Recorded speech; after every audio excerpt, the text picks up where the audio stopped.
12 Hub Podcast, where a bunch of middle-aged people talk about shit that don't matter. Make sure you like, subscribe, and share.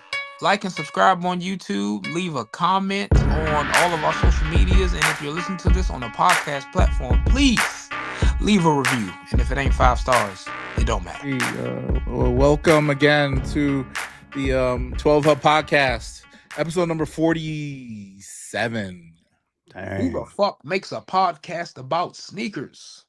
That's what they say every day. We post something on Reddit. I love it. Yeah, people just go. They never seen a sneaker before. Actually, they've never seen people talk about sneakers, even though they go to Reddit for the sneakers, which is crazy. And they're in a sneaker Reddit. I know, that's what I'm saying. They go there for the Reddit. But hey, whatever, man. I love it. Engagement is engagement, man. Yeah, man. That's right. Speaking of engagement, what about this Palace release that went? I know it's last week it happened, and some people already talked about it. Resellers going crazy over wristbands. What the fuck is going on? Like, I'm gonna bury the lead a little bit because the day after the release, I got a homeboy who makes content as well, who lives in California. He said he went right into the Palace store. The 95s were readily available. And I checked on the aftermarket to see what they were going for because I had totally forgot about the drop. I was curious.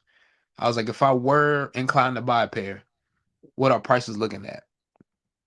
If you were to sell a pair for the lowest ask or based off the last sale, if you factor in tax, you'd be losing about $8. And why were there people? Why were they arresting people, canceling? Or why were these people going all nuts for it? Like what? And I saw the shoe, and I know it was in New York, but like, is this just like a social media agitators? It's a lot of things people don't realize with sneaker lines. Like for people that are not into the culture that heavily, sometimes beef from outside of a sneaker line will spill into the sneaker line. You got people from different neighborhoods, different walks of life. There's unwritten rules about sneaker lines, like ghost chairs and having homies come out the woodwork when they actually got to start filing into line. Mm-hmm. So sometimes it's not necessarily about the shoe itself. It's just street ethics. It's just code. But for that shoe in particular, I know New York is the home of the hustlers, and the first person to get it is the first person that can sell it. But I didn't see anything in the market or anything about stock numbers that would make people be like, oh man, this is the end all be all. And plus sneakers has a release coming up. They could have got it for about retail on StockX. Yeah. The shoe ain't all that. Before it even came out. Yeah. Like, and the way they've been pumping out. Getting into that, what do y'all think about the shoes? That's something any of y'all were interested in getting? No. Nope. I mean, if they would chill out on 95s a little bit. No, but if that wasn't a Palace collab, no one would care. There would be no chatter about it. No, but it's not even a good Palace. Like Palace collabs aren't like. That's what I'm saying. There's nothing to the shoe. Like when it comes to shoes, this is only their second run with Nike. So if we're comparing the two, this is clearly the better of the two. 95s are having a moment, and I like the fact that instead of from bottom to top, the gradient, it went from right to left. Like that was interesting. But like Drew said, take off the Palace branding. This could have been an anything release. I mean, it's a cool shoe. You'd see these on sale. Like you'll see these at Ross. Like if it wasn't a Palace, that's not gonna happen. See these at I'm Ross. not saying as the this colorway without the Palace collab. Oh yeah. This would be sitting on. at This Ross. would be like them bandana ones I bought that Drew forced me to buy. Yeah, I forced you. You need to stop buying 95s. I have a couple. You're not allowed to buy another pair of 95s. The neons? Yeah, you're right. Just in general, like you need to. I don't have that many 95. You're I'm more of a 97 guy. I like 97s more. But do you have 4 pair of 97s? I have a few pairs. Yeah, I just don't wear them. Dude, they have these really. I have to go dig in the crates for them. But there's some nice 97s I have. Yeah, you're a fiend. Yeah, I just don't wear my shoes like that. You know. Everyone's aware. All the repeat customers know, bro. Yo, you just gonna catch me in a Mind 02 all day. That's all I wear. Mind 02s. Speaking of, that's getting a restock in a lot of places starting tomorrow. Mm-hmm. I'm in the raffle for all the sneakers. I want the black ones. I want another pair of the gray one. Everybody had the sneaker. I'm just going for it. Whatever raffles that they had. feature For had a those who raffle. don't know, H is not a fake sneakerhead as we all claim him to be. He actually did a review of the Mine 001 and that green gradient colorway. So if you haven't checked that out, please visit the socials and give it a watch. Yeah, and I did the H sneaker. actually sounds competent in it, believe it or not. So if you don't think you'd be confident talking about shoes, check it out. Watch my sneaker. The one I did, the Mindo 2 sneaker. I did it before a lot of other people because they weren't paying attention to the sneaker. Everybody was like the slides, the jump off, and the sneaker's where it's at. And I've been saying that. I didn't give it a great review. Yeah, I didn't give it a great review. Yeah, after it broke in, man, that's the best shoe ever made. Ever made is crazy. Wow. Ever made. That you own or that has ever been made? I don't know yet, but yeah, as far as comfortableness and ease of use, I mean, I slide that bitch right on. I'm out the door walking my dog. I feel like my feet are getting massaged 24/7, like with those shoes on. I could walk all day in those shoes. Let's put it that way. That's crazy. I went on a 4-mile walk on my dog the other day, and I didn't feel it. I put on those SL Evo shits that you made me buy, and I was hurting today. Me and Drew making you buy shoes. Y'all make me buy these things. You know I'm easily influenced. She's like, oh, but you go buy that crack. Yeah. I'm like, oh, sure, let's smoke that shit. You know I'm a fucking crackhead. But look, I saw you said the Evo was nice. I went and got an Evo. I wore them today, and my feet were hurting. You know what I'm saying? And it's a good shoe. Like a skill issue. Nah, it's definitely skill issue. They're narrow, a little narrow, even though they fit right, but they're narrow. So the Vomero 18 Plus is a shoe that I've been wearing a lot when it comes to comfort. I know Drew isn't the biggest fan of Nike running, but if you're a casual runner or somebody that's trying to get more active, the way that shoe is designed, it propels you to keep moving, and not in an aggressive way. You feel the difference underfoot, and it's one of my favorite go-to models. We are buying shoes at a beyond pace that is normal, and I got a lot to get to, and then I got to start wearing more, you know, the casual sneakerhead first world problems.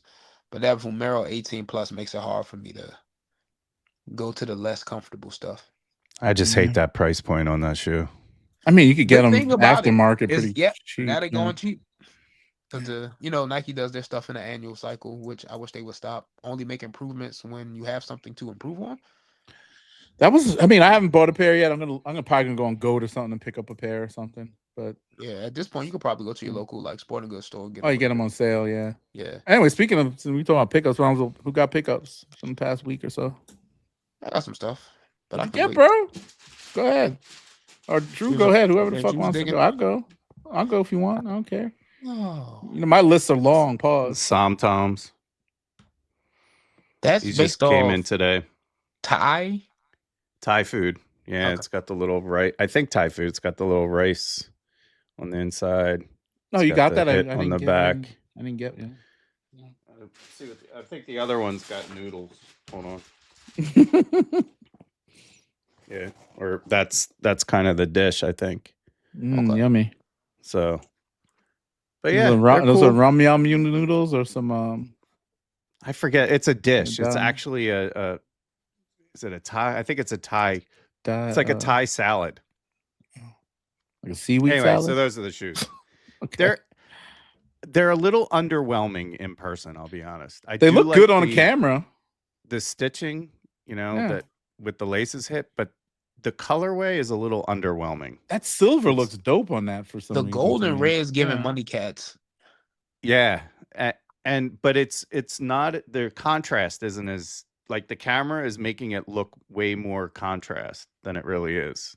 So if you look at it that way, what are those materials? Is that like suede, nubuck? What is that? No, it's like a fabric. Oh, so I got disappointed when I got those Silver Surfer dunks. They were like made out of nylon and shit. And I'm like, ugh.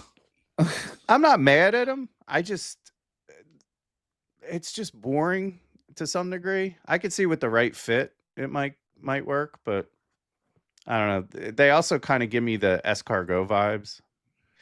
I got those. Well, those are nice though. They're all the materials on those are sick. The escargot. So I was gonna ask a question, but it's been made redundant now. If you like those more than the Manchesters or any of the other dunks that came out this year, I have the Manchester like last place dunk for the year. So far, yeah. The Manchesters, it's one of the nicest releases I've gotten I saw SB your wise. TikTok on it. Yeah, you were I mean, you were ranting and raving about it. Yeah, the material in hand, that suede is crazy. It's crazy how good that suede is on that shoe. So, and just the subtle details. I mean, like I said in the video, I just wish it didn't have an all white sole. It's just, Yeah, I can see that. I didn't. If the midsole was white, cool, but the outer sole, I wish it was a yeah. different color. I thought about coffee staining it and seeing if it It'd would be a good shoe kind of, for it. yeah, right. It's, what is it?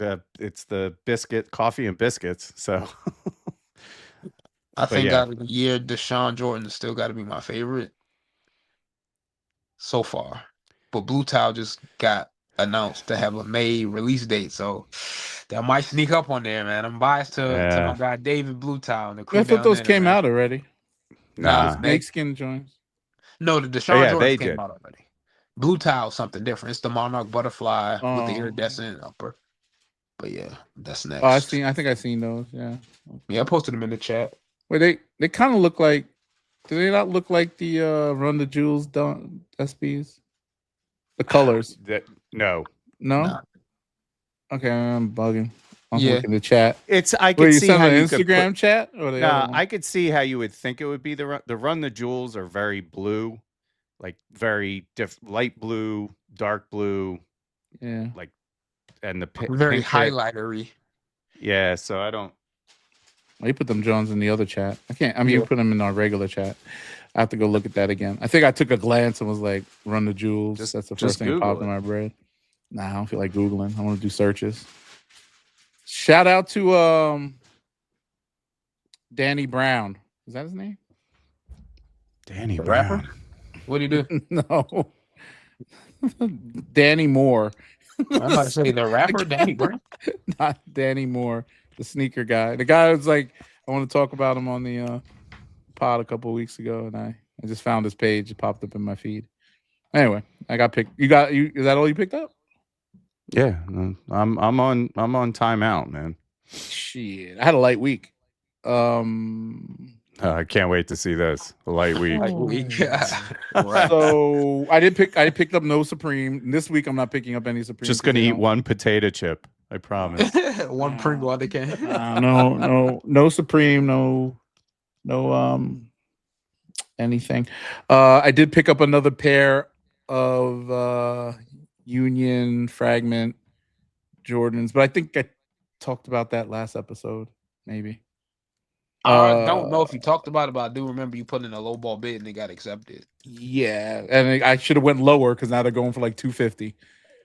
So I paid $280 to wear them. Go ahead and wear them. Actually, I did both. Well, yeah. Well, I'm gonna wear these. Yeah, I just came in.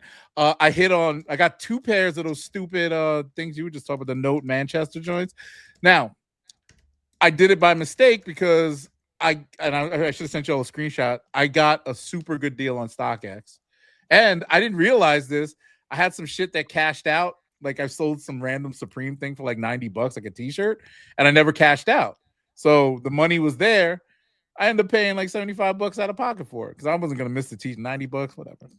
Piss that money away, which I pissed money away on two pairs of this stupid shoe. Yeah, a lot of few things. So I got that shoe for like, I think. Wait, you didn't get any Supreme stuff last week? I'm shocked. No, you didn't get the little TV?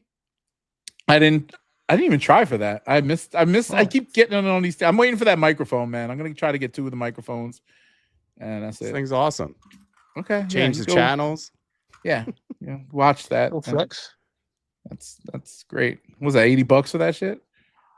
Yo, don't even. Yo, I'm don't say, even. I'll go on Best Buy right now and get a 40-inch TV for $80, bro. Go for it, but I'm just saying, don't even go there with your fucking coughing and ATM attempts. Well, that's different. ATM is exactly because it's useful. It's useful. It's an ATM. You need cash. 7-Eleven. Whatever. I didn't go for it, but I'm just saying, like, if you need an ATM, you get an ATM. Who needs a little tiny TV? To use it. What the fuck are you gonna do with that? Your phone does everything. You can watch TV on your phone. Oh my god, bro. What's that show? Some guy skating for like 12 seconds. You are a hair splitter, boy. You should run a barbershop. Anyway, so I got two of those shoes because I hit on GOAT by mistake because I thought I canceled my bid and I had a bid in for like 150 something, and I'm like, what the fuck? So I spent more on it on Goat, and both are coming to my house. I couldn't cancel it. I saw their alert come in. You know, Goat purposely sends you the email alert 3 hours after you buy the fucking shit. Oh, Goat does a lot of shady shit. They say you have 3 hours to cancel. If you don't see the app notification, because I have my notifications on my phone turned off. You see how I don't respond to text messages. Yeah, no shit. Yeah, so I if I'm not looking at my phone, I'm not getting an alert. So I see, and this always happens on Goat. I get the alert in my email, pop through. I was like, no, man, I want what? And I'm like, shit, and cancel. I go in, I say cancel. The time of the transaction was exactly like 3 hours from when that fucking email was sent. I'm like, these motherfuckers, they just send me the email, trigger the email right away. Anyway, I got 2 pairs of that. Stuck with your regrettable decisions. Yeah, but now I could actually wear it, so I will throw those right on feet once whichever one comes. I think I'm gonna wear the StockX ones first because they're more than likely are fake. What else did I buy? Nothing else. I think nothing else. I mean, I got my Supreme stuff. Oh, I bought an all leather mat for my desk here. A mouse pad, big mouse pad. I can put my mouse anywhere on my desk now. Look at you. Yeah. Freaking out your desk. That was the last piece for this desk, and that's it. I don't, I'm just waiting for that. I'm going, taking the wife away this weekend for a nice, weekend away for her birthday. Shout out, wifey. Oh, okay. Love you. Oh, I forgot to mention this too. Shout out Magical to wifey. But 40. the little Kith Capcom thing came in. A lot of people have been waiting for that. How long? You have to wait for that? Was that Game Boy? Yeah, like 4 months. Like a pocket game console. How many games are on there? I think 10, but classic all the Capcom games are on it. So you play with it? Pause. Yeah. It's fun. It doesn't hit the same. It's like once you have the Switch and you use an emulator, these just don't. It's nice nostalgia for a minute, and then you're like, okay, I wasted a lot of money on this. I probably should mention this on the Retro Pod at some point, but this company Evercade has a home console and a portable, and they do packing games of all the nostalgic stuff, even stuff that's like obscure, like Neo Geo. Like I looked at that, and I was like, the value of that Kith one, and then that one that Kith made is just a branded version of the one that the company sells on a regular basis. Yeah, so I didn't go for it. Yeah, and like you said, emulation exists. So if you want to arg, be a pirate. That's right. Neo Geo. I remember we were talking about Neo Geo on our video game. I pulled it up. I was like, the Neo Geo machines had like 4 games in them. Remember that?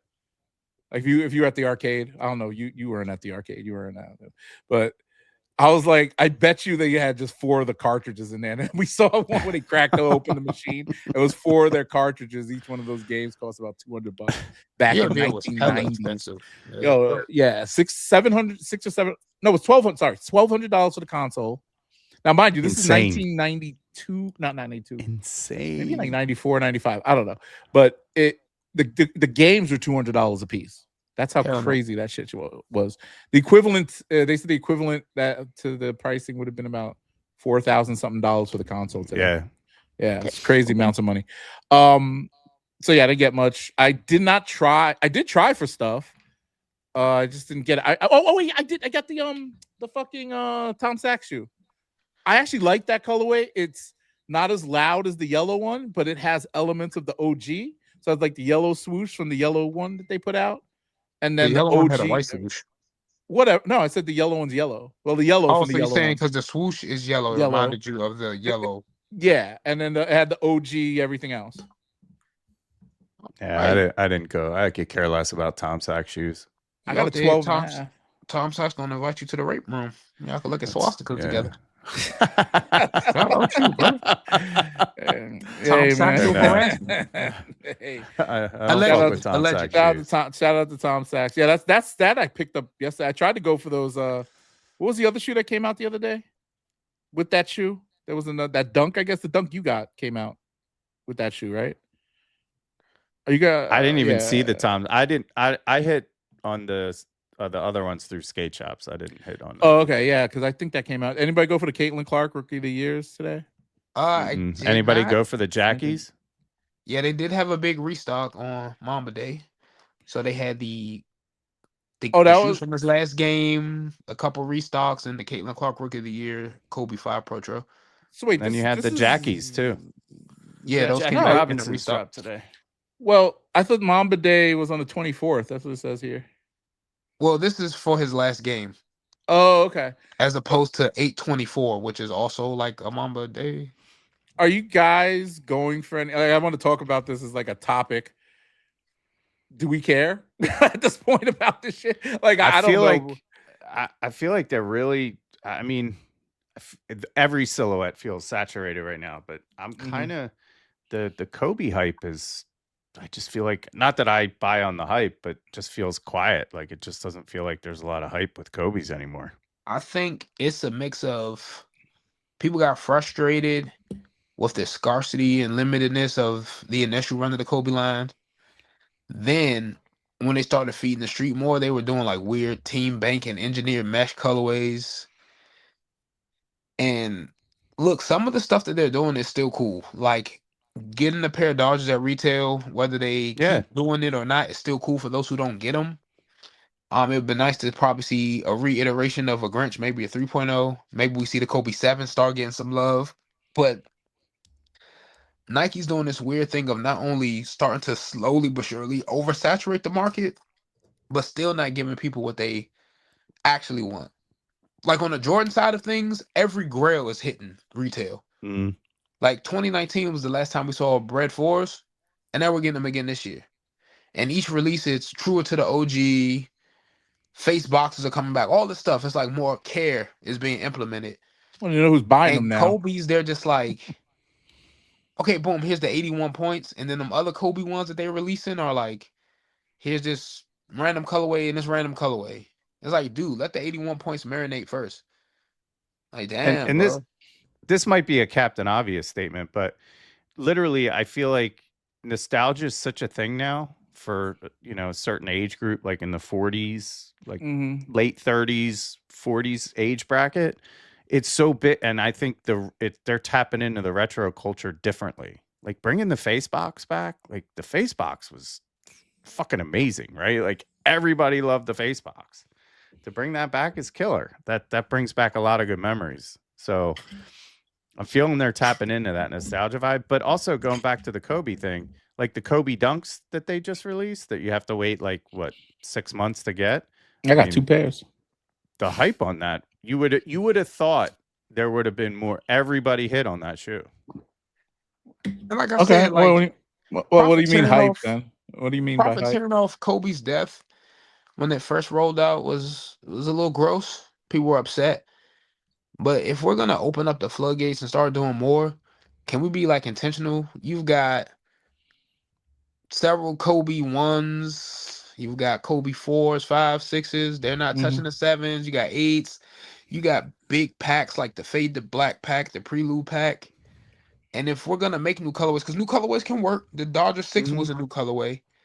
But like put some thought behind it. Like some of the stuff they're releasing now, brother. If I see another pair of Kobe Air Force 1s, and there's nothing wrong with Kobe Air Force 1s. That first one that was reminiscent of when he had that practice when he was in his pajamas. Cool story. Like the amount of effort y'all put into that, put into the next one and give it some space. Well, they retroed all the original ones too, like the one with his face on the side, and nobody cared about that. Well, that was ass. I got it. I like it. I wouldn't wear it though. Like it's got Kobe's face on the side. Yeah, we get it. I like Kobe. I'm a Kobe guy, but I feel like there was right before he passed, like his shoe line was dead. I would honestly think that if he went back to the renegotiate, and this is a hot take, I'm sorry to say this, God bless his soul, I bet you when his contract was up with Nike, they probably wouldn't have given him that much money. I mean, it was rumors he was leaving to start his own brand. I know, but I think they wouldn't have given him the LeBron deal. He wanted the LeBron deal. He wasn't getting the LeBron deal. Yeah.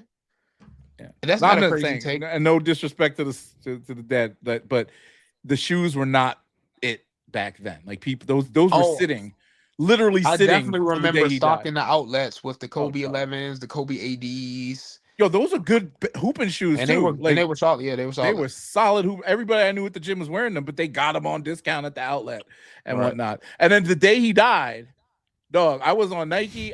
The only pair left was a size 18 or some shit. I was like, damn, I should have got them when they were fully stocked. I'm talking like these were like marked down like $80. right? And it's a $200 shoe.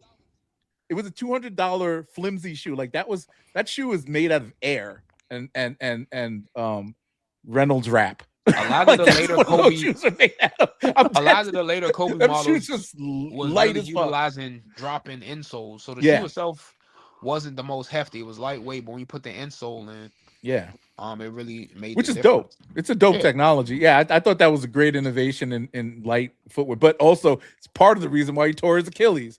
I feel like, you know, I know they say it's not really the thing, but if you look at the stats, I'm not a doctor or whatever, most of the injuries to Achilles come in low tops, and a lot of them that weren't SIGs from other players were mostly in Kobe's.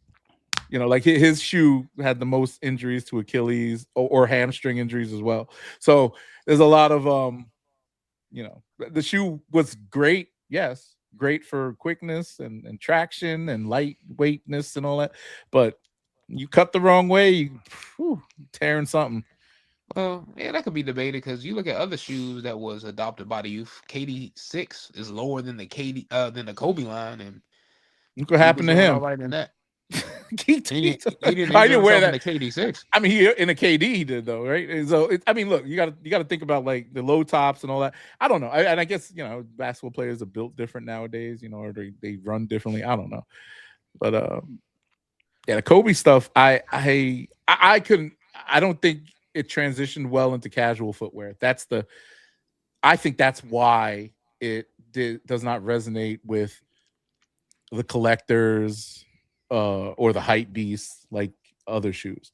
Besides the obvious ones like the Grinches, you know, which is probably what other ones like the eights, what were they called? The eights and stuff, like things like that. But they're not even, you know, hitting like that. You know, the Mamba ones, the Mambacita ones, and the ones that are centered around him and his daughter, the All Stars that came out, all those, the sixes for the most part. The sixes and the eights are probably the most socially accepted Kobe.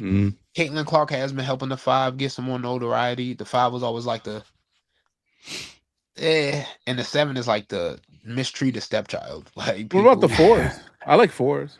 4s was the dawn of the low top Kobe era. Yeah. That's what, like how everyone says the Jordan 3 saved the Jordan line. I think the Kobe 4 saved the Kobe line. I mean, yeah, they were looking the era. I mean, the types of shoes changed that where people were wearing. Yeah. That's when more lightweight footwear came out. That's when the Hyper Dunk. Remember the Hyper Dunk and all those? What was that? Was that around the same time? Yeah, Kobe was a big proponent of the Hyper Dunk. He jumped over to Aston Martin. Okay, see, he had that Back to the Future colorway. Yeah. See, I know my sneakers, bro. See, oh, I'm right up here. I'm right here with you. I don't know no retro. Everybody was outside for the Hyper Dunks. I wasn't. That was of age. Even if you didn't have them, you knew about them. I only know about the off-white pair. What's his name? Hooped in Draymond Green hooped in though. Yeah. Anyway, speaking of off-white, that is a part of the pickups. Oh, I thought you done your pickups. No. You cut me off. He didn't do them yet. I did not cut you off. Drew took. It was you and cutter offer. I am, but I did not. Drew started spitting out what he was bought. I didn't. I went last. I thought I went last. I probably should have opened this. I'm not going to do all the theatrics. Y'all know what this is. You weren't. Yeah, you know, take it out. Don't take it out. You're gonna have a lot of unwrapping to do. Rest in peace, Virgil. Shout out VAA. She was amazing. Everyone knows it. Purple laces are my choice if y'all curious, but there's that. Oh, and unlike you, I got an Aretha tee from Supreme because she's a queen. I didn't even know that came out. It's still available, so cop up. I might go on there. They have a double X. I can't believe that shirt's that. I'll be honest. I'll go get it now because it'll probably sell out while we're talking. I had a thing. So when I bought remember I told you I doubled up on that Union Jordan Fragment thing. So I got the pair in the mail, right? It came from overseas. I opened the box. They didn't even, all they did was drop the card in. It didn't even look like it was inspected. Everything was pristine, like perfect. Like they didn't they didn't unwrap it to inspect it or anything. Everything was pristine. I'm like, what do they do? Like, what do they do? Aren't they supposed to authenticate these things? I guess the thing was perfect. It looked like it came right from Nike. Chris Gibbs. That was Chris Gibbs' pair. It was in Union back door. Think so? Yeah. Oh, don't they have No, I don't think that. Well, no. Actually, don't they have both StockX and Goat have like authorized sellers that they just trust and ship direct? Some of them are I stores. thought you have to pay extra for that though. Now you got to pay extra if it's pre-verified, but they do like there have been moments on Goat where I'll see a shoe and every size is the exact same price. That's an indicator. I've been told that's an indicator that that's a person or retailer or somebody have a relationship. So and then those are the type of shoes that get there super fast. Like you order them, pay, and 2 days later, Goat's like, "Hey, it's on this way," and then like a day later, "Hey, it's to you," because those are been pre-verified. But when StockX notices like you have the little rocket ship icon by a price, that's sort of the same thing, but it's specific instances where it's coming directly from a store. Got you. Now, whether you want to say that's backdoored or whatever, I don't know. I'm not there for it. So this Aretha tee, they only have an XL, and I think it's gonna be a little too snug. Well, I'm losing weight. I'll get it. There we go. I'm proud of you. Summertime. Got to get to the gym, beat the bod up. So while he's buying that T-shirt, what do you think of since we were talking Air Forces in the other pod, the Air Force is dropping, the Nike SB Air Force. This the Friday, Air Force SB. I dig it, man. Am I gonna personally get a pair? No, because I'm just saving money. Would I like a pair? Yeah. I think, unlike we talked about, and we got some heat for it, but fuck those guys. Unlike the Barkley SB, Nike really pushed out the narrative of how they changed the Air Force One. They went on the crease tour at certain skate shops. You could look at the shape of it and the cut of it and tell, yeah, there's some differences than your regular retail pair of Air Force Ones. So that one, and it's so similar to an SB Dunk or any type of shoe that looks like that Nike's been making for years. So that one makes sense to me.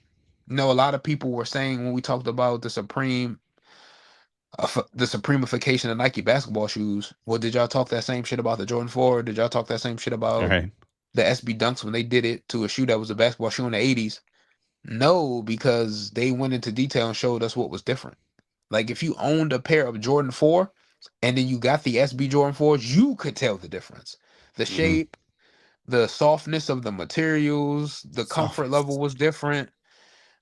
You could tell. Like you didn't have to stare at the pictures and be like, well, that's a little different and that's a little different.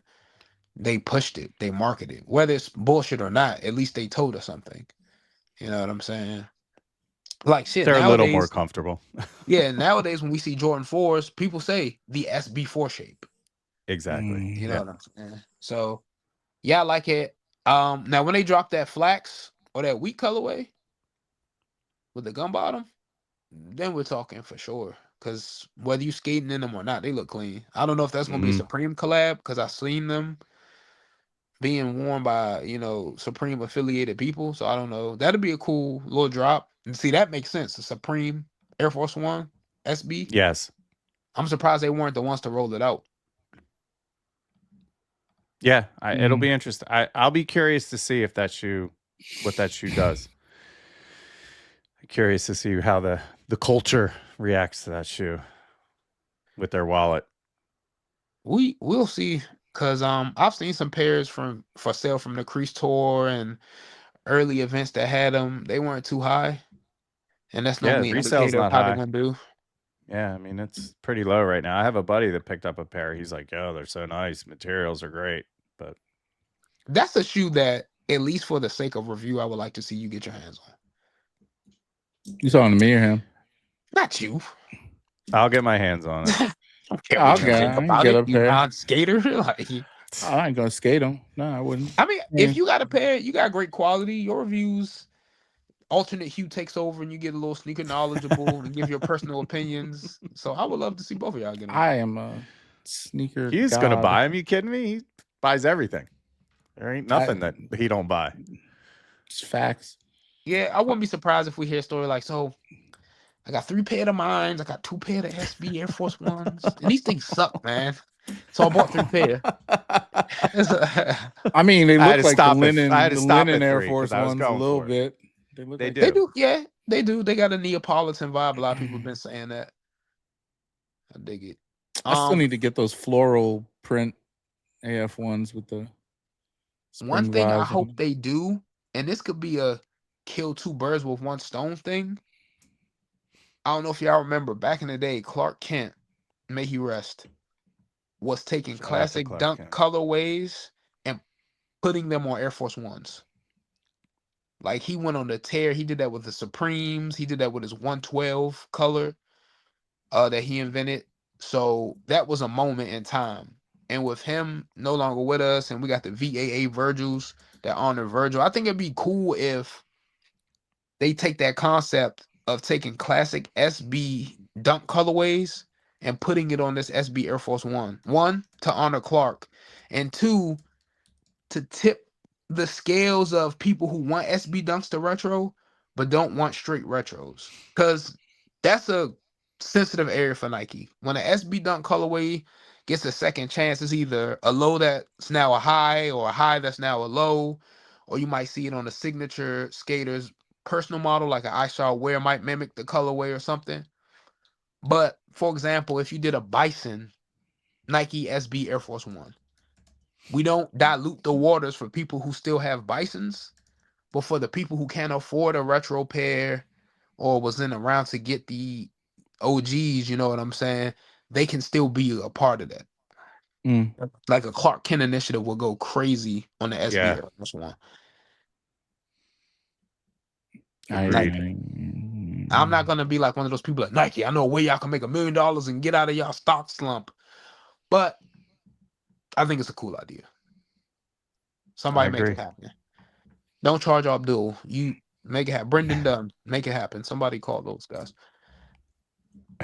Yo, those Flight Club Jordan 1s. What y'all think about? I know you came out this weekend. Those was kind of fire.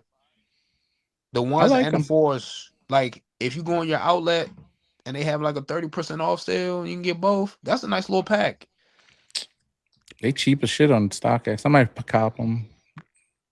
It was a lot I heard of the people, materials are nice. Yeah, it was a lot of people that was getting ridiculed for them. Like people were like, they sold out on sneakers, so I copped them on Foot Locker or whatever. I'm so glad. And people like, you idiot, you should have waited. And I'm like, damn, just be happy for the man. I slowed down on that type of purchasing because I fell into that trap too many times with the rare airs. I got trapped.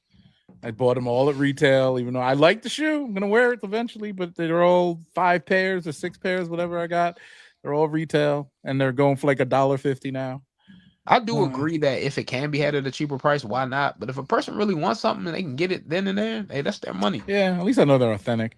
Yeah, but it's still that's too many pairs. I could have just. What I do now is that if I know, like I did with the Easter 3s, I love that shoe. By the way, y'all need to get a pair. A lot of people love that shoe, and I'm glad for y'all. I'm happy for y'all. He has risen.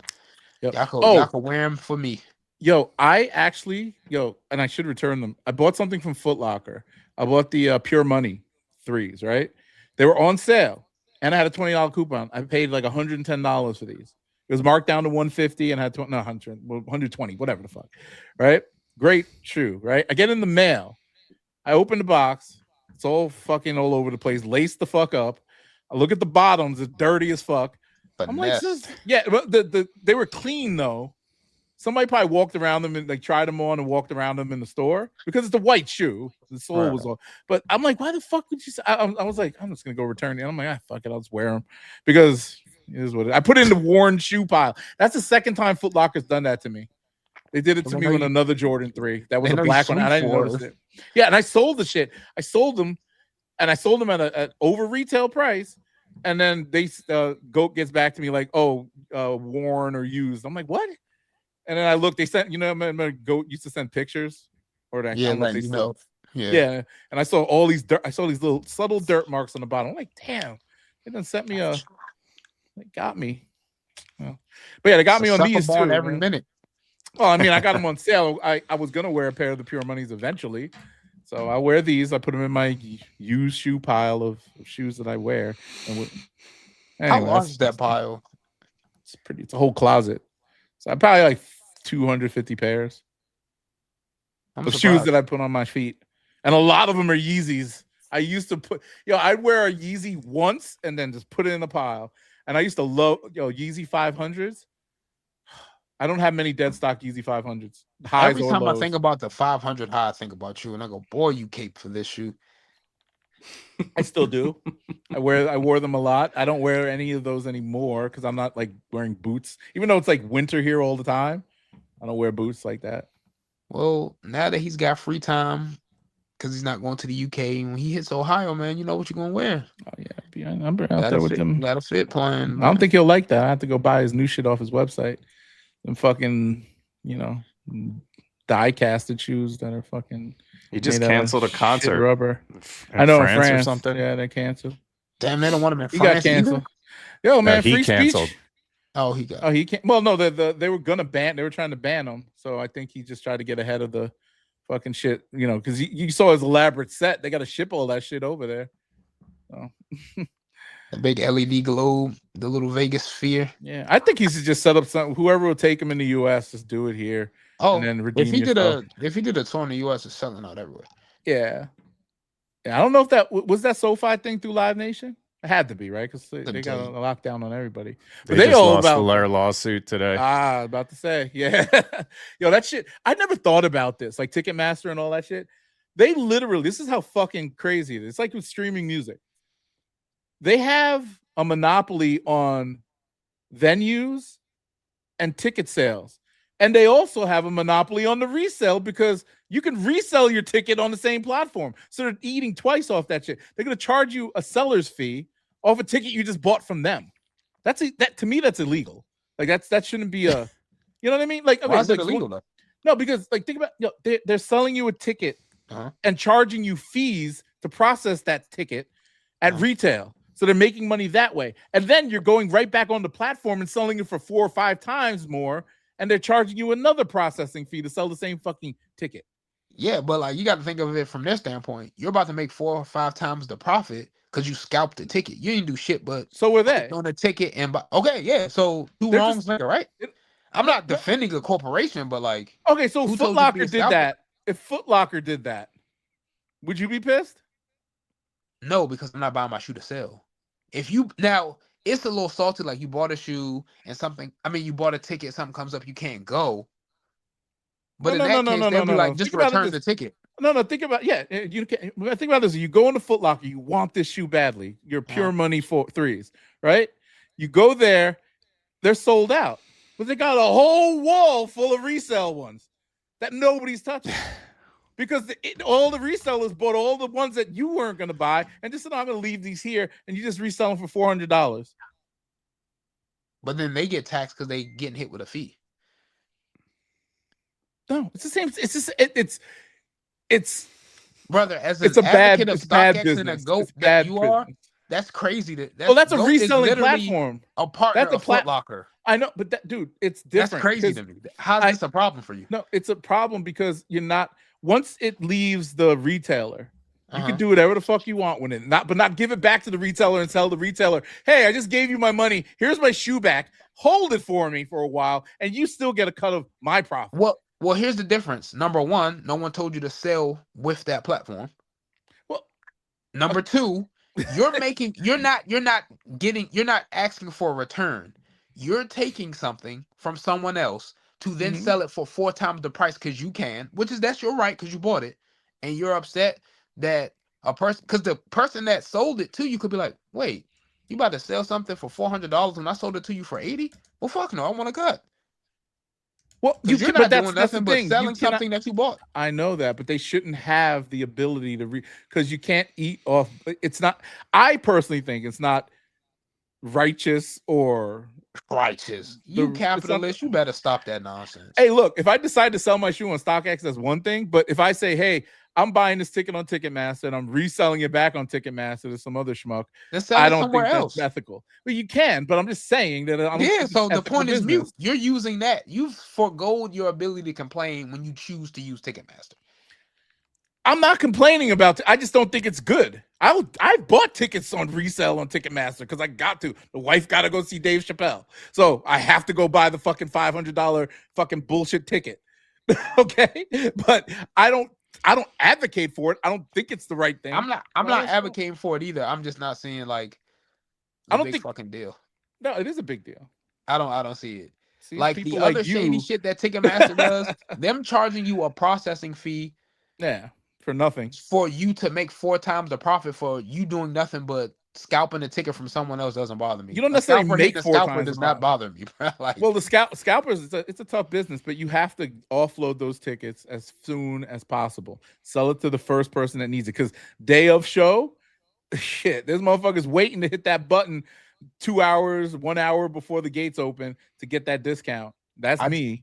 I just can't feel bad that a scalper is getting hit a fee for being a scalper. Like, well, I mean, it is what it is. But yeah, you like, hey, that's how they make their living. Hey, bro, there's millions of career options out there. Yeah. If you're making your living buying something from someone else before they can get it to sell it for later and you get hit with a fee, there is no skin off my dick about that. I don't give a shit. Yeah, get a job. Yeah, I don't know. I just don't think it's ethical. Nah, once again, to clarify before this gets clipped and I'm sounding like a corporate chill, fuck Ticketmaster. Every time they get hit with a lawsuit, shame on them. You know what I'm saying? But how you gonna say there's nothing wrong with what they do, and then at the same time, I didn't say it's nothing wrong with it. I said I don't see the big fucking deal of complaining about it when you yourself are being a scalper in that instance. This is not me talking about people who have to legitimately return a ticket. Number one, you're choosing to resell on that platform. Dumb. That's like getting mad that Nike tells you to get off their property if you buy a shoe and walk outside the store and be like, I got the shoe for sale. That's stupid. Why would you sell it in front of their store?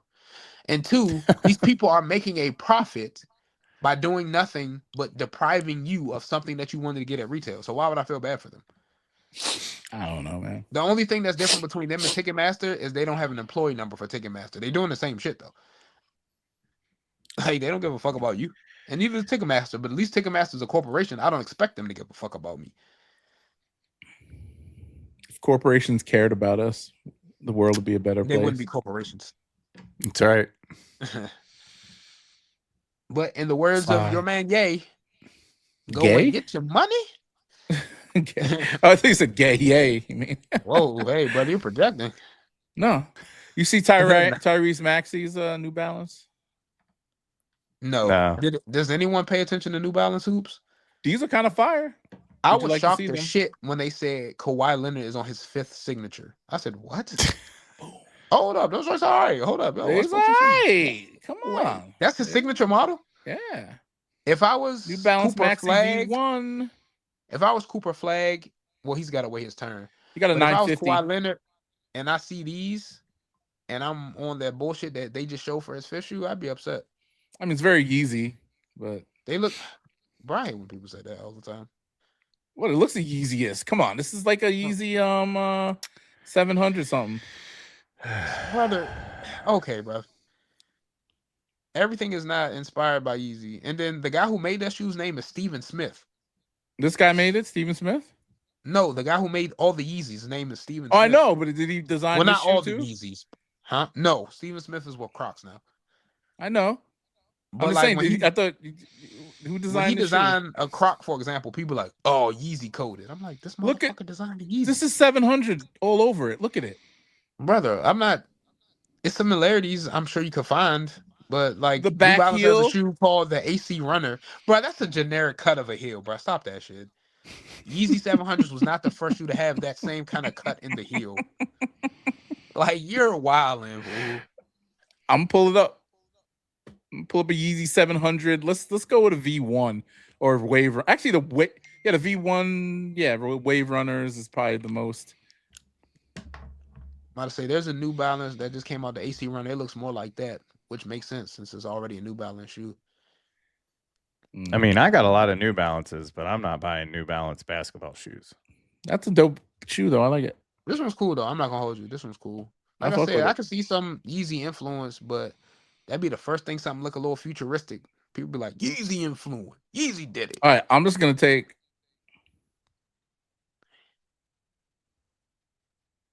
This is on feet. You glitch so out. It gives.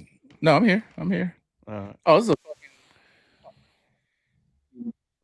I'm just gonna. Your mic just cut it. There it goes. Shout out to Classic Yo, Yeezy yo. Design. Oh, here we go. We're not gonna shit on Yeezy Designs. That's not what I'm doing here. This is a. Wow, that's a Brad Hall on foot picture. Yeah, I know it's a Brad Hall. Yeah. Where's he at now? Still doing YouTube, I'm assuming. I highly do that. Look at that. I don't know. I think the Wave Runner was the only good colorway in the same shoe. I'm just saying that's look at the back heel, the front. Yeah, look you're at all this on shit. crack, bro. It's not the yeah, bro. You kind of reaching out, bro. Look at that same fucking shoe. This is just black and gray. identical. Not, man, did you change the screen? I can't tell a difference. Neither can I. Yeah. See, we're all seeing the same thing. That. Come on, bro. Okay. Yeah. Okay. L take by Hugh. This guy used to wear zips. Everyone did. Not me. Yeah, he was too busy wearing Vans Alohas. Like, get out Hell yeah, bro. I'm down, fool. I'm about to go on here. StockX and buy them Jones. I'm going to Hawaii in July. Man, I'm pretty sure you can go to Rack Room Shoes and find those. Oh, so I'll find it. They said $30 on StockX. I'll pay cop double up. that. You and the wife can I'll get pay a pair. double that. I do have my Maui Wowie dunks. Those got palm trees on them. I should unds them. Cut them up. You don't know nothing about that. I don't know why. I'll be wearing shorts. I don't like wearing high tops with shorts. Unless I'm wearing Jordan. Yeah, I don't. I don't wear, like, I do no-show socks, so I don't. I think shorts with shoes, and if you don't wear socks, it looks weird. Speaking of, when did no-show socks become uncool? I saw a lot of TikToks about this. A lot of people, it's been uncool. It's like because you're old, you don't wear. We don't wear socks, so because we're old. I'm wearing no-show socks though, because I don't want my feet to stink. I don't get it. I don't get it. So what's the Kari? I don't get it. Some people think it's weird. Some people I was think it's never weird a no-show sock kind of guy. Even with shorts? Nah, I'm a crew sock kind of guy, or at least calf. I don't like long socks. Like, I like mid-range socks. I like the ones that just go above the heel. Now, if you're wearing like loafers above the ankle, and if you got on no-show socks, I'm not gonna say nothing bad about you. With loafers, see, that's the only time I'd wear socks, like regular socks, because I'm wearing pants. But these people wear loafers with shorts. No, that's what. That's fucking. I saw LeBron do it. I lost a lot of respect for him on that one, but it is what it is. So I don't do that like loafers with shorts bullshit. But you will wear low top shoes that could arguably be the same length as a loafer, and that's normal. Like that Van that you was talking about. But a boat shoe with shorts is different. I wear that. Oh my god! Because what? It's I wear my what are them joints? What are them joints called? Docksiders. Hey dudes. Hey dudes. Oh, hey, or I wear my now. Them joints are cheap. Yeah, hey dudes, hey dudes are the boat shoe right now. Sperry's too. I like Sperry's. Sperry's? Yeah. Oh wow, man. Oh, you were here. Was you on with Mike when we were talking about that shit? That was like one of the first episodes of the show. Yeah, I remember y'all talking about them. Sperry's and Hey Dudes. Yeah. Your stock just went way down. Oh, speaking of what, Tom's? Oh no. Speaking of, remember Only Birds or Allbirds? Allbirds, yeah. Yeah. Think about OnlyFans. Did you see? Did I send you guys that clip with the so they're no longer making shoes. Yeah, you know what I thought they're in trouble. They're making AI now.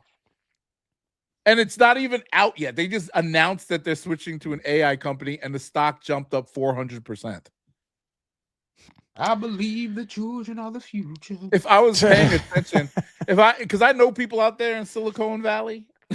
Silicon Valley? Silicon Valley? What the fuck is that? Silicon Valley. What is up with this? If somebody had told me, said, yo, Allbirds is turning to AI, and I'll be like, what? Give that call. Yo, what's up, dog? What are you talking about? Oh, they about to announce the AI now, or whatever. I'm like, oh, okay, cool. I would have bought a lot. That's not insider trading if somebody tells you. Yeah, it is. Well, it doesn't before it's announced. You know how many? Do you know how many stocks I've had like the inside track on? It doesn't mean it's legal. Statute of limitations. Stop talking now. I thought that only matters with like government shit. Like whatever. I don't know. Look, people will get yourself bagged on this show. Yeah. I don't know. I'll take you away, bro. I don't openly trade because I'm poor, but when I was trading, it would be like a couple thousand here, this and that. I make, quadruple my money a little bit. You know what I mean? But nothing crazy. Anyway, Allbirds is AI now. Like anybody, like yo, we should try to put a company out, like a penny stock. Drew knows this shit. Let's make a company, put out a penny stock, build it up a little bit, and then change into an AI company overnight and do a big press release. Okay, so you're basically saying, "Hey guys, we're gonna do a pump and dump." Cake, hell yeah! Oh, fuck it, take from the dummies and feed me. I don't give a fuck. I mean, everybody's doing it. Why can't I? Or we, us? Well, you're black, so that's one of the reasons we shouldn't do that kind of shit, because we'd get bagged. I know, because I gave away the whole. Yeah, you gave away the whole scheme. Right, you're gonna end up like the Tuah girl. The Tuah. Dude, they made me do it. They told me to. I remember her going on that podcast, spilling the whole. I'm tired now, y'all, so I'm just gonna go to bed. She just dipped on. Yo, but talk about that's what social media is crazy. Like, imagine if we made a clip, like Drew's clip about him jerking off the Katy Perry infomercials or whatever it was, and then, that went viral. Nothing of the sort. And then the platform got big. You know how many I'd be making T-shirts, y'all. We'd be eating. Yeah, fuck crazy. Yeah, look, virality. I myself for a couple minutes to become a millionaire for sure. It's not even. I mean, she did like that Tuah girl. She did that. Just chill on the street. Like what she said is not abnormal to a street interview. Like I've seen girls say worse shit that didn't go viral like that. I think it was just the whole she's doing like the girl next door. She had the accent. It was the way she said it. Yeah, all that. Spit on that thing, right? You it was the whole sentence. So yeah, it was the you get me. That was heavy. That's wild. Yeah, little country ass. I know a lot of people wanted to fold her. If she want to get out of that, she just got to do her OnlyFans of doing her IRL Tuah. She does. She has an OnlyFans now, right? Don't she have one? I thought she started one. I forgot all about her. I wouldn't be pressed to get that Tuah. Nah, it's not. She whack. Yeah. I mean, in that moment, it was like, oh, okay. But then, it fades. You see some girl at the grocery store to look like her. It was like the little kid eating the corn, right? Singing the corn song. Yo, the corn kid. Right? Everybody. I don't even know what you're talking about. Oh, man. That was viral forever. Yo, that corn kid was everywhere, boy. I'm behind. I have to go look at that. He was on a red carpet. He was a little charming little dude, man. Yeah. Yeah, man. You got capitalized, though. Like that. I mean, if she did it the right way, like she was doing it the right way until she got up with Jake Paul and them. Until she got into that crypto scheme. Like her podcast was dog shit, but it was marketing. People were interested. That was fire name, bro. I was interested. I actually listened to a couple episodes, and I'm like, why am I listening to this? She started the jailbait white girl podcast plant wave. Everybody was wanted to be on the white girl podcast, sleeping in the bed with Drake and what's her name, Bobbi? Shit. Yeah. No, but she was doing her thing before that. She was a TikTok. She was big on TikTok. She did mommy content on TikTok. She had a little baby. Yeah, and that whole wave, it was so many big T-shirt, little short white girls that had a podcast after that. But you know why the Bobbi Althoff, whatever her name was, why she became famous in the first place?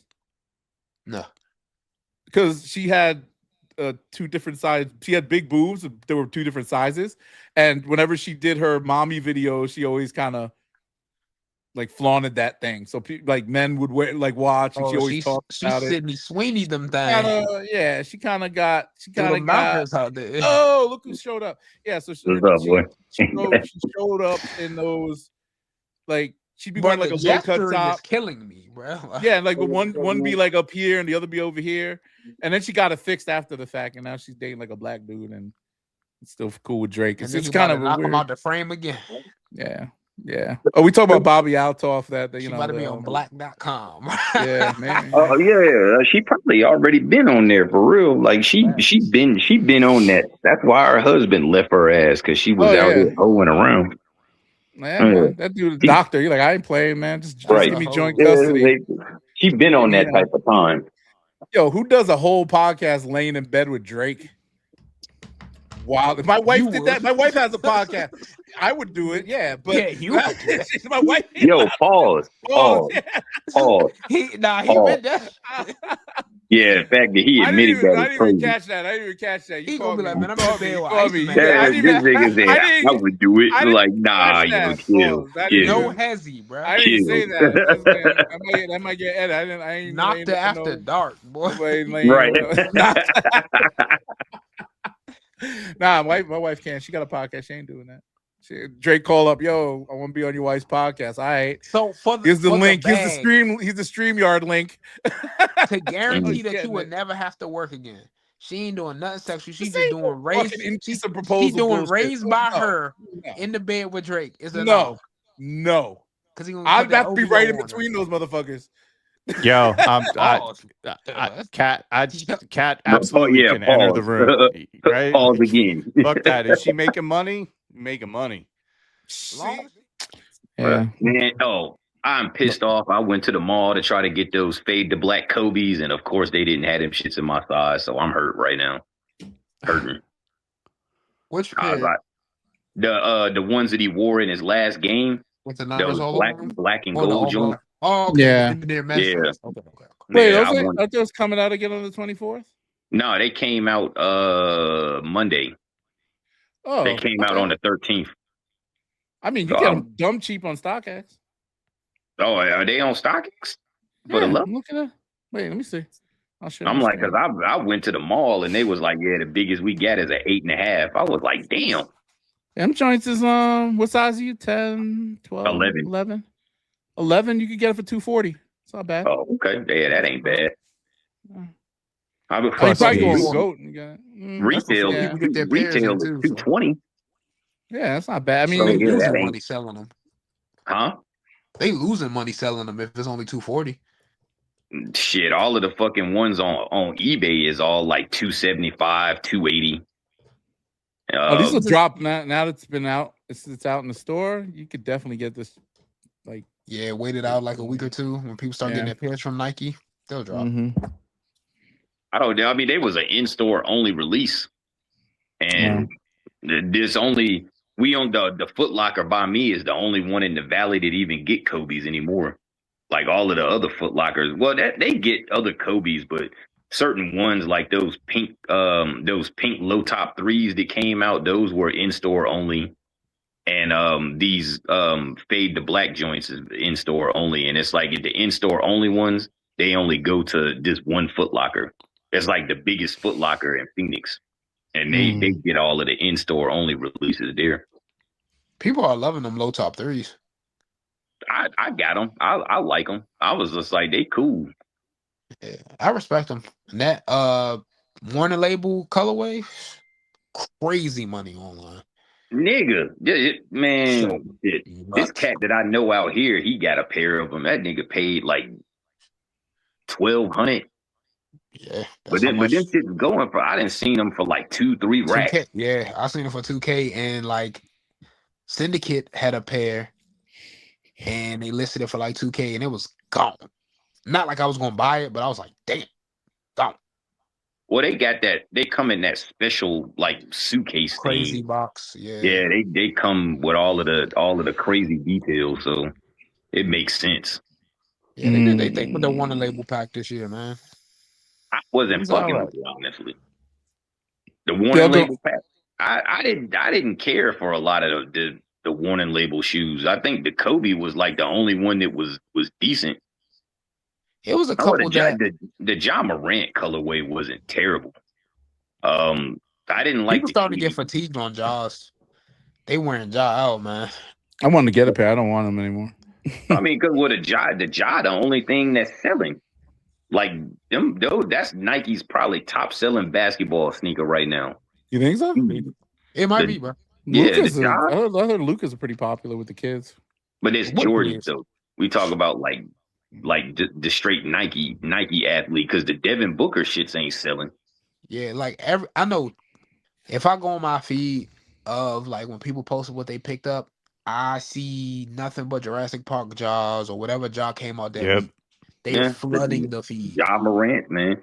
That's the biggest one, because The book ones actually did okay. Like people actually liked the book ones, but they flooded the market with those, and they I were like the book everywhere. one. And they marketed them really bad. Their release windows was not good. Yeah, you put out 5 PEs and then don't release, and then you read some Yeah, that's bullshit what for I the was first saying. one. All of I'm the like, dope the fuck? colorways of the book one were all like PEs. Like all of the store released ones was kind of weak, but people And still then bought the them though. first Out colorway here, didn't even release to the public. It was at Art Basel. Yeah. And I got That I the mean, inflated the market. blue one. like out here, the book one sold well.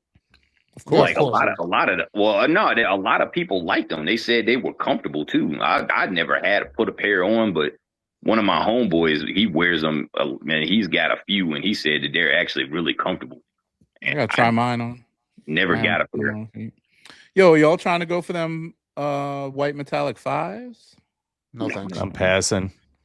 I think I might do I it. had them when I was in high school when they dropped the first time. It was like 2002, 2003. I had a pair of them back then. I might get them and sell them. That's what I do. Jordan 5 and 95 fatigue is starting to settle in a little bit. I still like them. The right colorway still might get me to raise an eyebrow, but yeah, I'm cool. There's nothing wrong with them, but I it's not need for me. them. As far as Jordans go, they starting to get to that shit now. Them fucking Toros come back. Need that. Mm-hmm. The Definitely need a fours? pair. The fours? The fours, yeah, the Toro 4s. I definitely Kinda need dope. a pair of them. What about the band I lows? got the original one from 2013, but I'm like, I need a new pair. Wait, So- band lows are coming out tomorrow? The first. Oh, May 16th. Yeah, I was about to say they come out next month. Next month. I think they Oh come my out the God. first or the second. No, it says May 16th on Sneaker News, but whatever. They always got the I wrong date. heard the date got moved up. I know on the 15th, it's the Griffies and the low top diamond turf 96s. Those pink Travis Scott those lows. foams dropping in May. Those fucking black ones with the bolt swoosh. Like I need those. Which You ones? need these foams, yo. The black ones with the bolt swoosh, the pros. Pros? Yeah, Oh. you buy every phone. It's like That's the first time they've been retroed since they dropped, and they dropped like way back. I think like in 2000, I think they came out, and they've never been retroed until now. them shit's The gonna be a Y2K influence. $150 at the outlet. Watch. They don't have no foams and no outlet, nigga. What are you talking about? They never go to the outlet. These will. Nah, those will probably sell because I know a lot of foam heads been waiting for that one for a long time. So I'm like that'll probably move because those UNC ones that dropped this month or the end of last month, like those actually sold out. I was That's kind a lot of shocked. people get those actually, and that was the first time they But- retro too, right? Yeah, that They was had the a first ton retro by for me those. though. Like I was in Nike a couple days ago, and they had full size run of those, which I thought was weird. They sold out on sneakers like on the first day.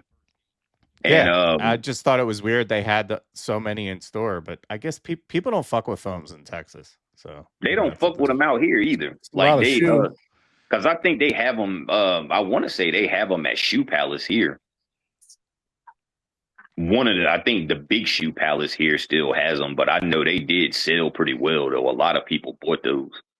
So I mean, I think those black and bolt joints coming out, a lot of people are gonna get them too. It's like when it's Love me something that's some like foams. a first time retro, like the foams sell when it's something that people ain't never seen, or the OGs. This we seen them and we wanted them and they never came back, and now they here. Like all of them niggas is gonna buy them shits. Yeah. I think out here I only know like maybe 2 or 3 other people that wear foams, and all of us are from the East Coast. I think I'm about to say, yeah. I mean, I couldn't see that being. You know what's crazy? If anyone besides DC and New York is gonna have a big, strong foam influence, it should be Arizona because that's the first time the foams ever came out. And, Arizona? the What do you mean? NCAA All-Star the game. Wildcats. Yeah, Yeah. Mike Bibby. Mike Mike Bibby Bibby was the was first in person to wear Arizona. foams on court. Yep. Good show. He Oh, was they really? should retro some of the crazy ones. Like I what? know the reset. Well, obviously the most coveted. That would be a wild retro, the Paranorman. No, they are. They're coming out with another one.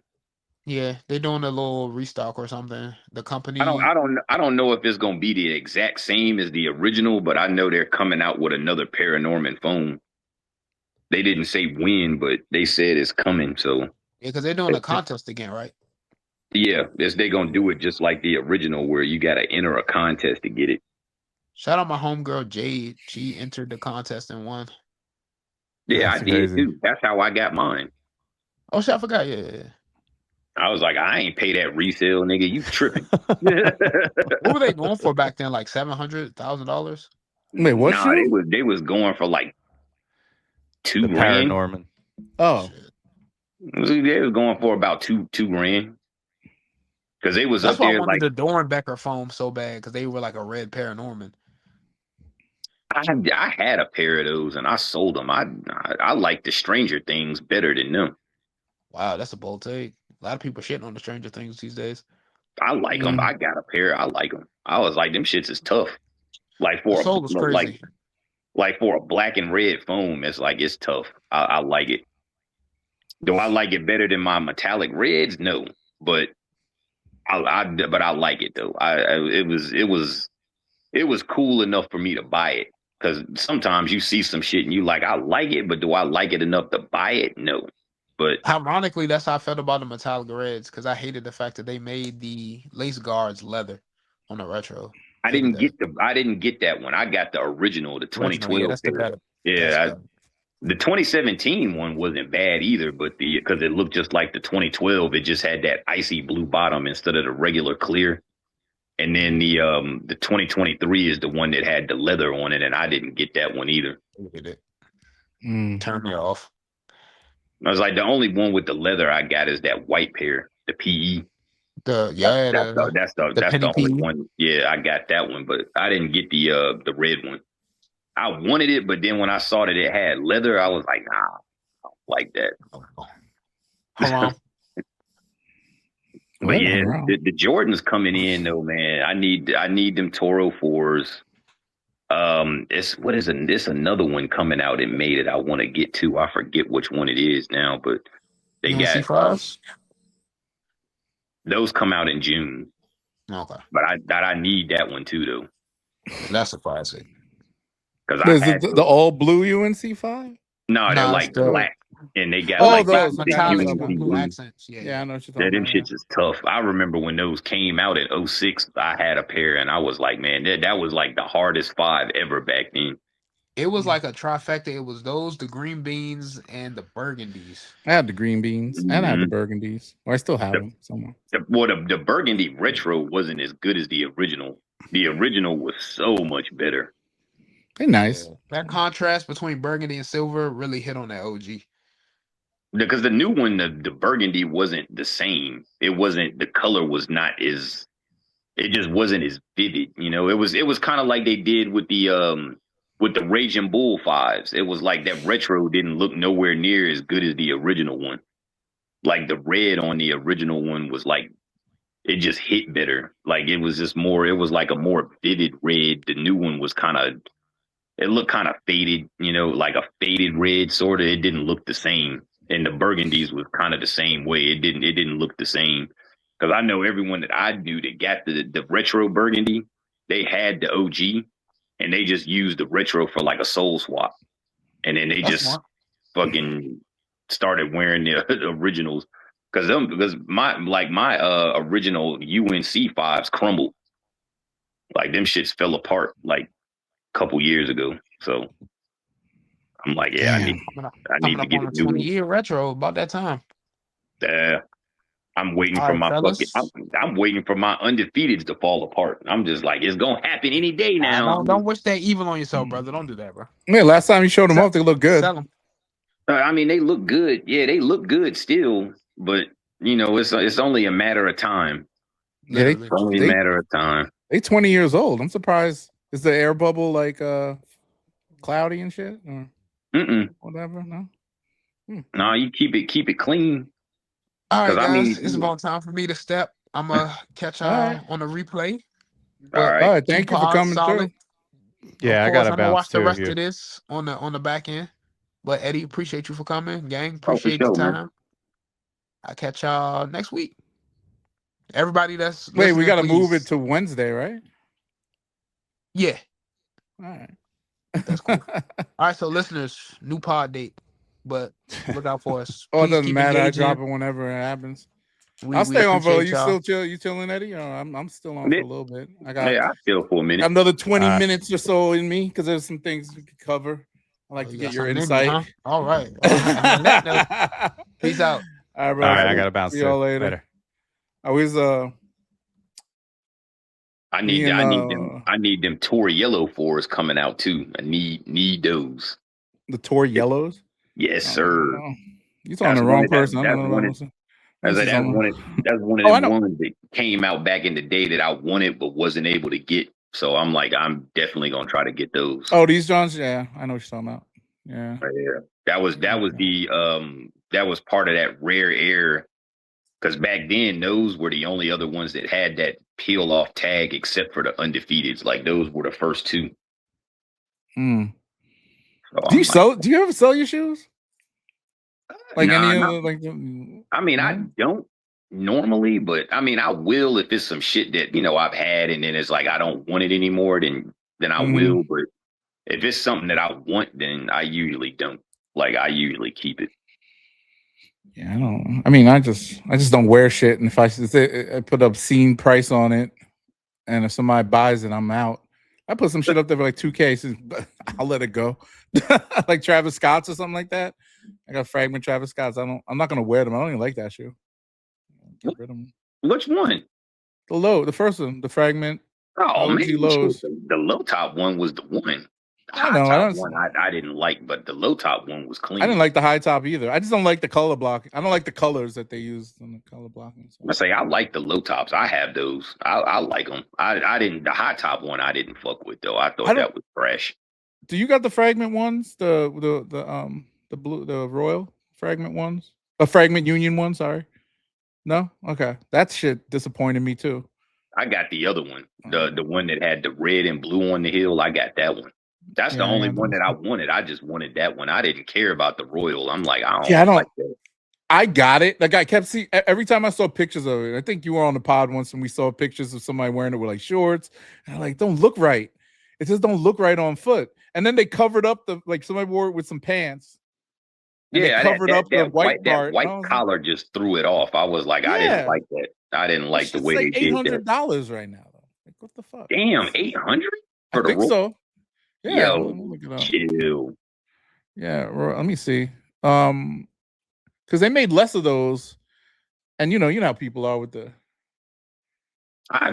Like you. You know me well enough by now. I'm like, I don't really give a fuck if it's limited. I'm just like, if I like it, I like it. But if I don't, then I don't. I'm like, I don't really care about that shit. My size is $500 right now. And I paid resale for mine. I paid $380 resale for them, so I can make $100 off that if I sell it. I kind of want to keep it, but it's just I don't. I got mine for retail. I was like, I hit on mine. I didn't pay resale for mine. I was telling them on the other. I had low bids in on a bunch of shoes. Well, low for what I thought it would go for. I got another pair of the Chicago whatever's, the same ones that you got. I didn't want them because I already had I already had a pair. I didn't want them. Somebody sold them for me like $250, which is not bad, I guess. And I got two pairs. Yeah, that white one with the red and blue on the heel was the dopest one to me. So I was like, I got that one. Yeah, that shit is fire. I got the Chicago one last year. I like that one too. And then I got the two originals, the black toe and the storm blue. I got both of those too. Yeah, I don't know. I still think the black toe is probably my favorite out of all of them. I think the black toe is probably the hardest one. I say the black toe, and then that new one with the red and the blue. I think those two are like the best ones. I don't know. I like the Shadow Chicago joints. Like I thought yeah, those are cool too. I like those. Those are straight. I like it. That black and white one was just terrible. I was not a fan of that one. I know that's the one that everybody wanted because that was the most limited one. But I don't like the way they did that toe box. I didn't like that. I was like, that shit just looks trash to me. It's like it just looks like a reverse panda. I'm just like, I'm good off that. They can keep that one. And this is they're not too expensive. I mean, for a very They limited shoe. they were saying they only released that black and white one was like a overseas, like Japan only. So it was like everybody wanted that one. Yeah, this one looks right to me. I don't know why. I just like the way this looks. I didn't put the yellow laces in mine. I don't have the yellow laces in any of them. This don't look bad with the yellow laces. I put the because they came with two different color split laces. They came with one that was like black and white and one that was black and gray. And I put a black and gray one in one shoe and a black and white one in the other shoe. Yo, bro, you missed it. Okay. I did that with the with those new ones too, with the red and blue joint. I put the because they came with the split black and white lace, and then they came with a split black and red lace. And then they came with a pair of all black ones, and I just put I put a split black and red in one and a split black and white in the other one. That's too much, man. That's too much, man. I thought I'd go see what I want to do with mine. Am I wearing this weekend? I wish they would have came with a split, like a black and blue split one too. Like that would have been tough. You put like the black and blue one in one and the black and red one in the other. Like that shit would have been hard. You can buy them. I mean, they sell the laces, the black and blue split laces on some of the lace sites that I go to. They got them, so I might get them. Are they wax laces though? No, they're like the regular lace, just like I mean, I guess it's kind of waxy. It's like the same ones that come with the shoe. Oh, okay. Yeah, they sell them. Did you get the Alaska Virgil joints? No, I didn't want them. I didn't even try for them. Like a couple of my boys tried for them, like 8 of them, and they all hit on it. Like all of them got them. I didn't get anything. I mean, I kind of wanted it just to have like an iteration of that shoe because it's a dope shoe. But... I mean, I have off-white ones. I got the Chicago and the UNC. So I was like, did you get them all retail? Yeah. It came out. Oh, okay. I didn't get the white one. I mean, I remember when it came. It was out then.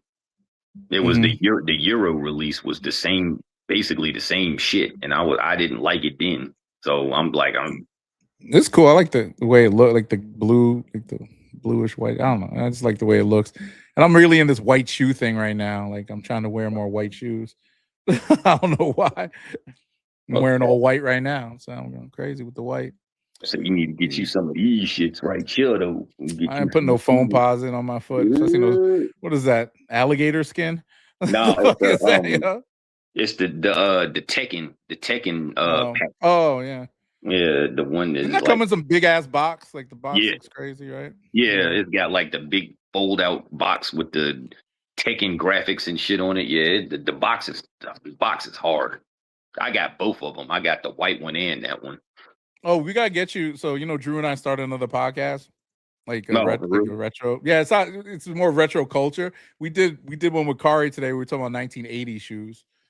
I was like, I should have talked to Eddie about this, but we got we're doing 2 today, and I gotta get you on the you gotta text me your email. I'll put you on the calendar so you could jump on whenever you want. But we had a good time talking about we didn't only talk about sneakers, but growing up in the 80s and shit. But you more 90s, right? Yeah, I was born in the 80s, but I grew up in the 90s. Yeah, me too, for the most part. I mean, yeah, I have memories from the 80s though. But Drew was like a teenager in the 80s. He's like 500 years old, so he's got you telling some stories and shit. So we have fun with that stuff, like talking about video games and whatnot. Oh no, man! I don't know nothing about the video. I mean, I remember some of the stuff that came in the 80s, like me being probably like 5 or 6 years old, like 90, 91. I remember my uncle had he had like the Sega Master System, the one that is basically like the Sega version of the regular Nintendo with the little 2-button controller and shit. Yep. Yeah, he had one of those back in the day. I remember you could turn it on and it had like a game built into it that you didn't even have to put a cartridge into it. Yeah, it was some different shit back then. And then Yeah, he went from that to a Super Nintendo, and then I I had a got Super Nintendo. my first game system was a Sega. I had the Genesis. That Oh, was my Genesis. first. Yeah, that was my first game system. Mine was Atari 2600. Damn, nigga. And then we had a Nigga had it 78. We had a 2600, a 7800, and then I got a TurboGrafx 16. I don't know if you know what that is. No, That was one of those, like, NEC made it. They're a Japanese company. They made computers, but they put out a gaming console. But only it had dope titles on it, but it was very. And then I got a Super Nintendo. Yeah, Super Nintendo. And then I slept through the rest of the 90s, and then I finally bought an Xbox, whatever, 360 in 2012. I had the 90s, man. I had the Genesis. So the Sega Genesis, they had like an attachment for to put the Sega CD-ROM. Yeah. So I had the Sega CD, and then they had the thing you put in top of it. It was called the 32X, where it made like I had all of that. So my Sega was like a fucking spaceship. It's like it had the goddamn CD. And the crazy part about it, when you look at it now, as like each part of the system had its own power supply.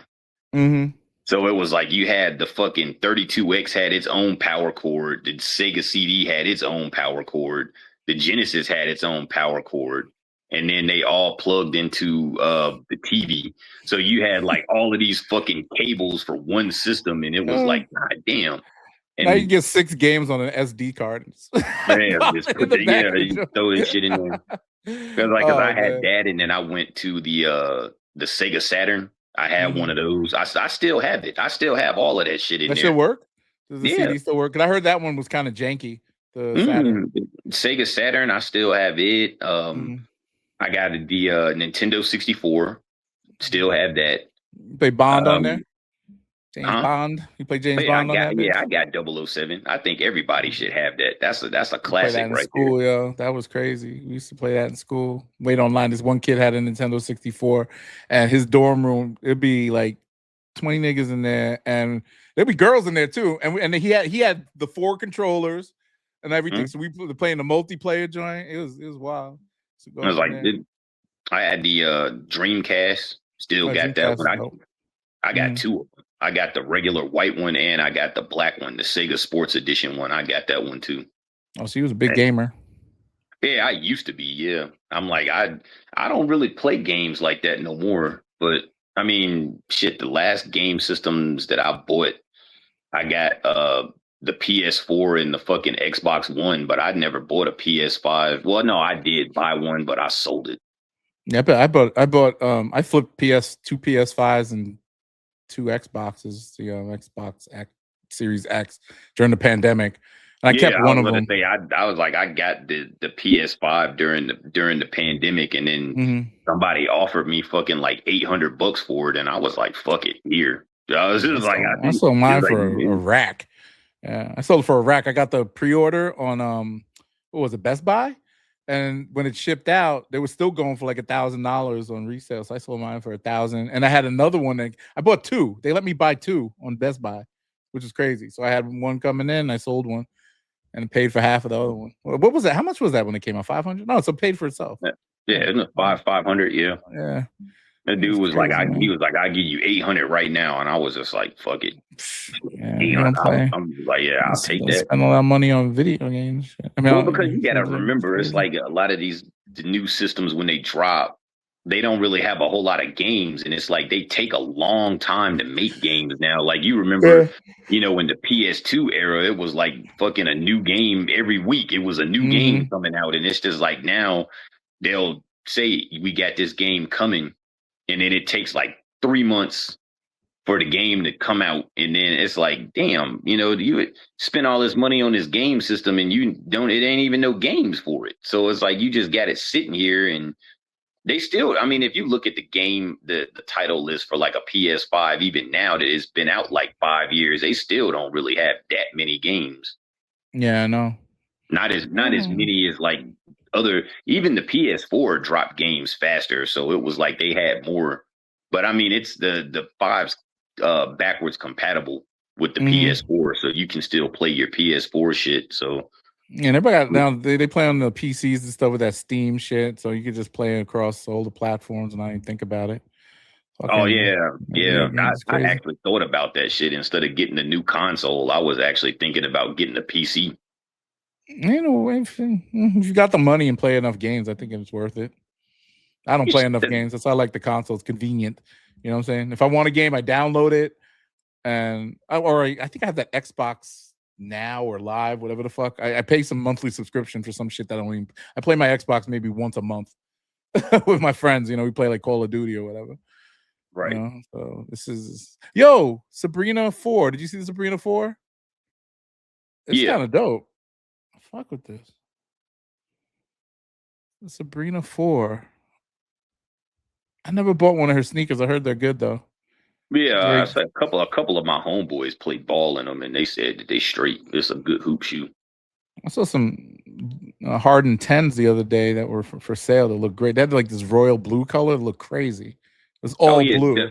The Harden 10s is cool. I actually fuck with those. I'm like, I don't mind those at all. The Harden 10s. Either. I just haven't been in. You were on the pod when we talked about this, like hooping shoes. Me personally have not bought a hooping shoe because I don't hoop no more. Like I want to hoop, but I think I'm gonna have a heart attack if I do. So I'm serious. It's been a while since I've been out on the court, but they got some shit.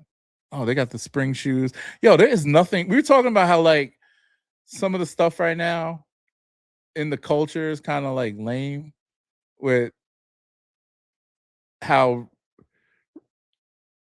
we talked about the Palace release before you came on. Remember the one in New York, right? So you saw that there was like a riot over some wristbands for a shoe that's not even reselling for whatever. So a bunch of resellers got arrested for something that's worth nothing. I mean, at least it's from profitability standpoint. Yeah. I'm like, well, is this what the culture is right now? And you got like idiots like Jeff Staples out here talking all this shit on podcasts about the telling all their war stories about how amazing it was back in 2005 and stuff. I don't get it. Like me being like, but it was though.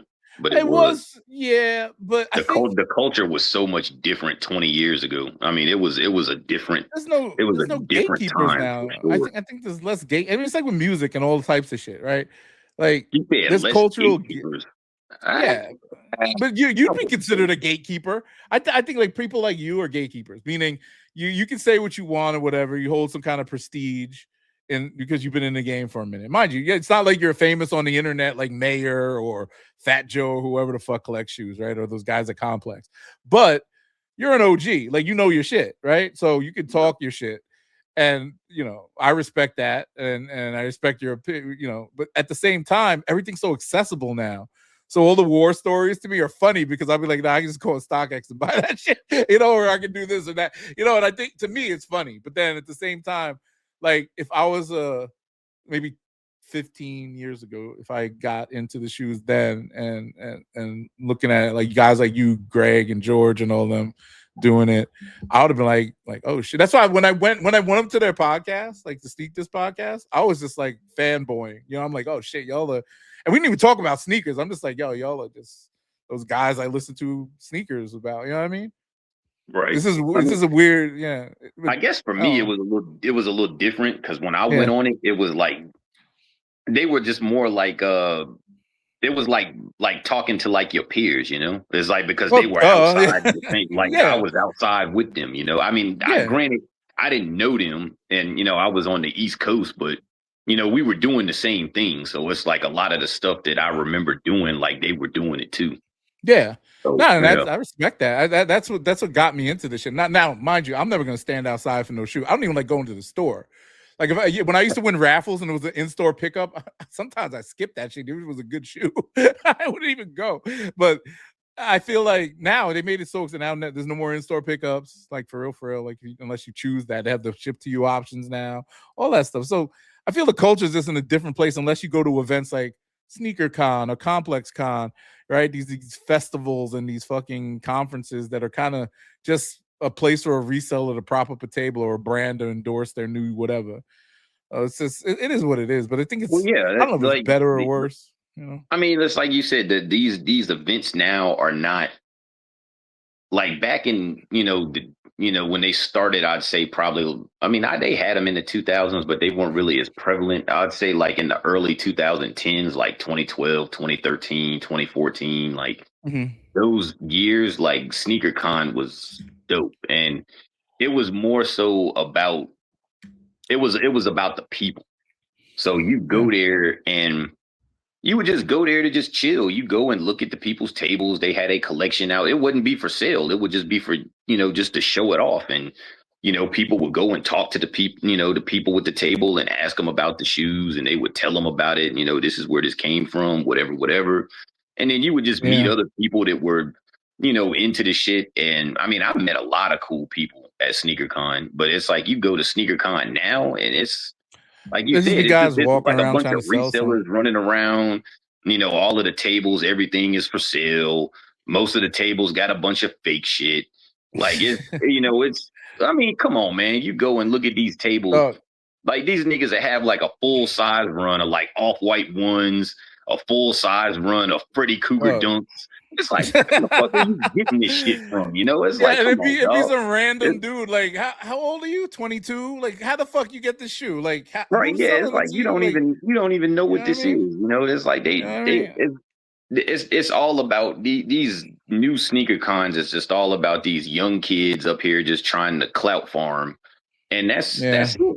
And they sell the celebrities. It didn't used to be about that back then. It was the whole thing. Like, I guess it was, because like you were saying, it's like I'm not some big famous internet person, but I know a lot about the culture because I was in it. I was a big, like, really doing this shit. So for me, I never was one of those people that wanted to be internet famous. Like, I didn't give a fuck about that. I'm like, I don't. Yeah. I mean, you look at like my Instagram, I'm like, I fucking got pictures all the way from like 2014. I didn't start posting pictures of myself until like 2 years ago. I went on a rabbit hole when I was looking. I was trying to figure out your IG name to tag you with something. And then I went down the rabbit hole looking at all your pictures and shit. I was like, this dude's just like, it'd be some random Kobe shoe or some whatever. Like, I was like, damn, he's really about your shit, and the one thing I appreciate, and I guess about what Word, a lot of like what Sneak does that's different from one of these other people. It's like that sense of community where everybody engages with each other. You know what I mean? We got group that's chats. What it used to be about. And that's what's cool to me. Like having a group chat on IG with you guys. Like Kari and I got, like Drew and Kari and I got something for the podcast, and we just trade topics and shit. And it's just fun to talk about this stuff and get on platforms and whatever and put out like content like this. But I don't see that a lot. I go through these YouTubes and I see reseller videos, and then I see like like the Seth Fowler talking all the technical bullshit, and then the Keist Omar talking about whatever the fuck they pay him to talk about. Like it's just so much like nonsense, and it's just nobody wants to just have fun with it. You know what I mean? And I look at these other guys, and the quality is just bad. That's the only thing I don't like about some of the true heads. And this is what I respect about Greg when he puts together their podcast. They're like, we in the studio, we're going to have good video, we're going to have good audio, and put out something that the community appreciates. And they do. But then you go to like some of these other cats that are true heads, and they're putting up these janky ass cell phone camera videos, and it looks like shit. I'm like, I can't watch through this, even though I respect what they're doing, but they're not putting their effort into it because there's no money in this, obviously. Been doing sneaker content since 2020. I think I made like $400 on YouTube. That's it. And that's when my channel is no longer monetized. Because remember, I don't know. I mean, you and I have been talking since like back then, like 2021, right? I think that's how I met you. But I stopped doing the YouTube, and like when we switched to podcast, the views and stuff went down because I wasn't making regular sneaker videos like I was. And then I lost my monetization because I wasn't putting out like content that was hitting. So I just stopped doing it. Glenn and I we broke up, we stopped the podcast, and then I stopped doing it. Maybe I put out a couple of videos here or there, and then I just stopped doing it altogether. And then Kari got me back into it, and now we're here. Like he hit me up. He's like, "Yo, I want to start doing content with you," and I was like, "All right, let's do it." So, but like I want to like now. I remember I was on your your original joint, and then like I remember you kind of was like you just kind of was like, I don't want to do this shit no more. Well, it wasn't. No, you wasn't there when Glenn and I we used to argue a lot. I don't know if you remember those days, because Kari remembers it because he was on there. Yeah, I remember when he would be on it. Yeah, y'all would be arguing about stuff. Yeah, because he only wanted to talk about was Jordans, and it was just and then I wanted to talk about more different shit because I was really dabbling in regular podcasting in that moment, trying to do something with it. I just didn't want to talk about sneakers all the time. But I think personalities just didn't work out. And we talk about this, Kari and I talked about it because our last episode, which is I'll put a link up for you guys to watch it one day because I never put it out. Yo, dog. It was a 5-hour episode. 3 hours of that 5 hours, we were shouting at each other. And you guys this was live streamed. And maybe we had a little bit of an audience. Motherfuckers was like, what the fuck is going on? We just tuned everybody out, was just yelling at each other for 3 hours. And then I hit him up. I was like, yo, I'm not putting this shit out. I'm like, I can't do this no more because this just don't make no sense. You know what I mean? It's one of those things I can't, personalities are different. And I feel like, when I get with this group and you guys are just real chill people, can talk about anything, I appreciate that more. And I know, this is my biggest criticism of you. I think I've said this to you before. When we get to the sneaker topics, you go on about your sneaker shit. But I fuck with that because the audience wants to hear that shit, right? That comes here for sneaker shit, right? And I like the fact that you could take over that conversation to talk your shit about the sneakers. John, he's coming on chill as fuck.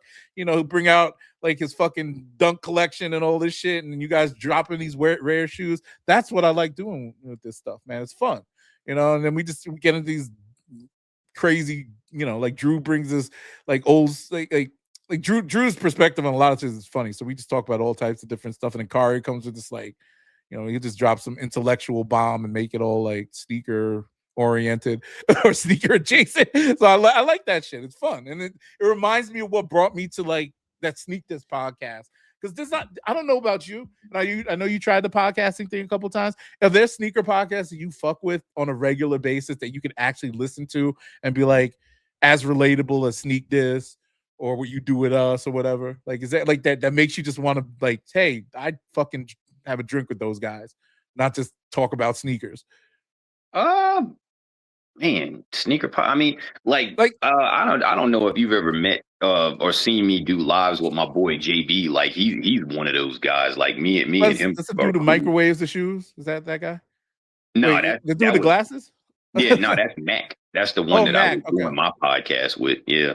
You still do that? I seen you guys had some really good content, in a studio type of setup with some girls and shit in there. I remember. I know you was in the video. I saw it recently. Yeah. That's this new studio that he's been working with, and he's been trying to get me to get back into doing it again. So yeah, why don't you do you should at least you should do a solo shit because you could just talk about sneakers all day. You got fucking. No, I'm serious. But it's I was telling Kari yo, I'd help you platform it. Just get some good equipment, little good webcam and a good microphone. You'd be straight. You can do content easily because it just flows with you, and I think people fuck with it. I don't know. I thought about it. I mean, it's definitely been one of those things that it's just I thought about doing that, having I would just have to think, because I'm sell them undefeated. Get a little bread to put a little studio setup together. You'll be straight. I'm telling. I mean, it could be. It's fun to do, but also, you have to be kind of dedicated and consistent. That's where a lot of people fall off on this stuff. It's hard. That was with our pod. It was just we were just doing it, and then shit just started happening in life, and we kind of had weird schedules, and it was when he was free, I wasn't, and vice versa, and it just shit just didn't go, and he said that a lot of people have been asking him when we were going to do it again. I mean, even my friends asked me yo, when you going to start doing the pod again? And I'm just I don't know, man. I'm I kind of want to, but it's kind of one of those things. It takes a lot, bro. We just got to figure out when and he was saying that we should shoot it in the studio, like instead of like in my shoe room and stuff. And he was like, you could bring because we were talking about like having other people come on. And he was just kind of like, yeah, I know you don't want to be bringing people to your house like that. So he was just like, we could. And I'm like, yeah, I mean, I was like, we'd be having people on that it's like, we cool. But at the same time, it's like, I don't know you niggas like that I want to bring you to my house. Bring nobody up in my house, yo. You know what I'm saying? No, I'm like, I have a studio set up for my wife's shit in here. I ain't bringing no random sneaker motherfuckers or anybody for that matter like that I just met. Like, why even have to record whatever now? Right, yeah, it's like if I just met you, it's like I'm not about to try to bring you in my crib. Like I don't know you like that. Yeah. Let's on some random shit, you know. Just some people now. Just and one thing about with all that, I ain't trying to make new friends nowadays. Like I'm old already. I got my little friend circle, and everybody's far away. If I want to go see Eddie, I want to go to Arizona to see Eddie, or he'll come to see me, and we know that we're seeing, you know, we're hanging out. But like as far as people that are around me, I don't like that shit. I need to, you know what I mean? I think I'm too grown. I like to spend time with my wife and whatnot. And then like with the homies, it's more like, all right, I have none in Ohio, but I go see my man's on the West Coast, my man in DC, and you know, wherever they may be, you know, we'll go visit them or we'll do a vacation together, do something like that, you know. But I can't like be dedicating time to random, you know, not random, but you know, like friends and shit when I got so much work to do. And I have to, you know, spend time with wife. I don't know, you got a girl right now? No, I don't remember. Yeah. I think yeah, but you know how that goes, right? Like, you know, especially with your single friends, you know, you still, you know, you're not 40, so you probably know a lot of single dudes. These motherfuckers is always out and shit. Like, you know, I ain't trying to be out and about like all the time. You know what I mean? And yeah, I just want to get home. I got work. Well, I mean, I'm outside a lot though. I mean, you know, I go to like car meets because you know I do the car thing, so it's like I do that. You know, that's different though. It's like I go out. You know, I have like my homeboys just you know in the car scene. Like I got some you know some homeboys and. Yeah, but you don't go to the fucking Walmart parking lot and post up in your car every weekend with these guys, right? You just go to the car shows together, right? I mean, that's some high school shit. That's like I remember kids used to do that in high school. Bring out. Well, no, we go to parking lots for meets, but it's like usually it's like because see this is different. So when they have like these car meets at night in these shopping plazas, that's like for the street. So it's like we go out, mingle around, meet people, check out their shit, and if niggas want to go out here and race, then they go do that. It's like those type of things. Like so, we do. I still enjoy, you know, going out to like the street meets and like seeing what's out there on the street and seeing like all these guys out here trying to run. Cause I like to race, you know, it's like I'll fucking go out and race niggas. Like I like that shit still. So I mean, I ain't trying to get arrested, yo. I can't do that Fast and Furious shit. That's like one of those things that I just never grew out of. It's just like I like cars and you know I like to drive cars. I like to build cars to you know go fast and you know it's like what the fuck's the point in building something to drive it like that if you ain't gonna do it? You know? I gotta show you something. Just go buy an SUV or some shit if you gonna do that, you know. I Drew's into cars, right? But I did some shit. Me, so, you know, I got talk about cars and shit. I've been had a Tesla Model S. I have a 2022. I bought a new a long time ago. Worst. I love the car. I like Teslas, but look what I did to my shit. I put hubcaps on it. You see this shit? Wait, oh god. This is so funny. Hubcap. Look at that joint. Oh, that's just fire, yo. These shit is fire. Come on. No, not on the Model S. Oh, you're a hater. Because my rims got all scratched up. These look nice. I like it. I shined the car too. I washed it myself. You don't like that? I fuck with it. I don't know. My homeboy has a black Model S too, and he actually has like rims on his, and that shit look good. He got like a set of black wheels on it, and that shit look clean. Yeah, see, like I have the 19-inch tires, so I had the Aero rims with the plastic covers on them, but the rims are so scratched up because my wife drives it more than I do, and then she's driving a new Model 3 now, so she likes that, and I got this down, but I'm like, I saw those rims. I'm like, I'm gonna get new tires eventually because I haven't changed the tires at all. They're not bald or anything, but I'm not gonna fucking spend $4,000 on new tires until I'm ready. But I think I'm gonna go upgrade. Spend maybe like a couple. I think it's $4,000 to change all of them with the rims. That's not bad, I guess. But I'm not gonna get you a set of aftermarket wheels, man. It's like you spend. No. Get you some like clean ass wheels, like my boy John. His shit look nice, clean ass wheels on that thing, and I'm just like, that shit look good. He got the plaid edition. Oh yeah, that's the thing with the plaid. Like, I bought this car brand new during the pandemic, so I paid. I overpaid for it. Let's just say now the price is up on the newer ones. It's the same car pretty much. It just has the older computer right now. But when I bought this, I was just like, yeah, I just want something I could drive. When I saw the plaids, I'm like, yo, it gets like almost 75 miles less range, and you're paying at the time $50,000 more. I'm like, nah. You had a plaid? No, I said I did not buy a plaid. This is a long range. I did not buy the plaid. Yeah, he got. I wasn't spending $150. Yeah. That's how much it was in 2022. $150,000. Yeah, I was about to say I know around here it's brand new. They were like around 120. Well, yeah, but you remember the prices got jacked up. I ordered mine in March of 22, and I didn't get it till September, but I got a lower price. I think I paid $96. And then with all the options and shit, and taxes and shipping, it came up to like $110, which was still too expensive because there was a point where they dropped down to $80.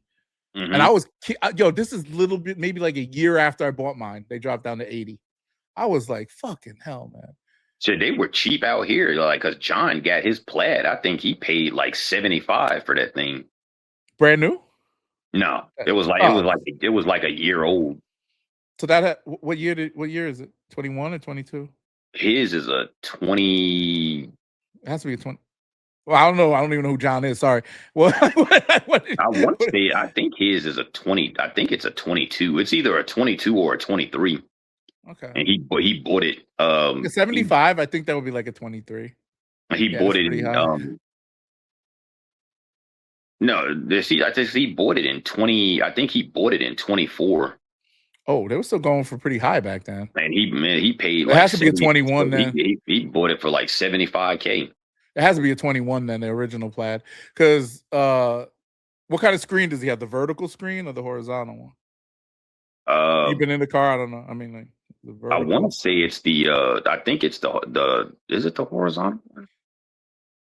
Well, the vertical one is it's the longer. Looks like a big ass tablet sitting right. I mean, they both look like tablets, but the one looks like it's just flipped on the side. The vertical one is the new one, isn't it? The newer one. No, that's the horizontal one. Well, I'll show you the interior. I think his is the horizontal. I think his is the horizontal one. Yeah, that's a 2021 then. It might be. I don't know. I'll show you. I have to ask him. But I know he bought it. I think he bought it in 24, if I'm not mistaken. Yeah, if he bought it for 75, that's either going to be a 21 or a 22. If he bought it a couple of years ago, because the car. Did he have that yoke steering wheel?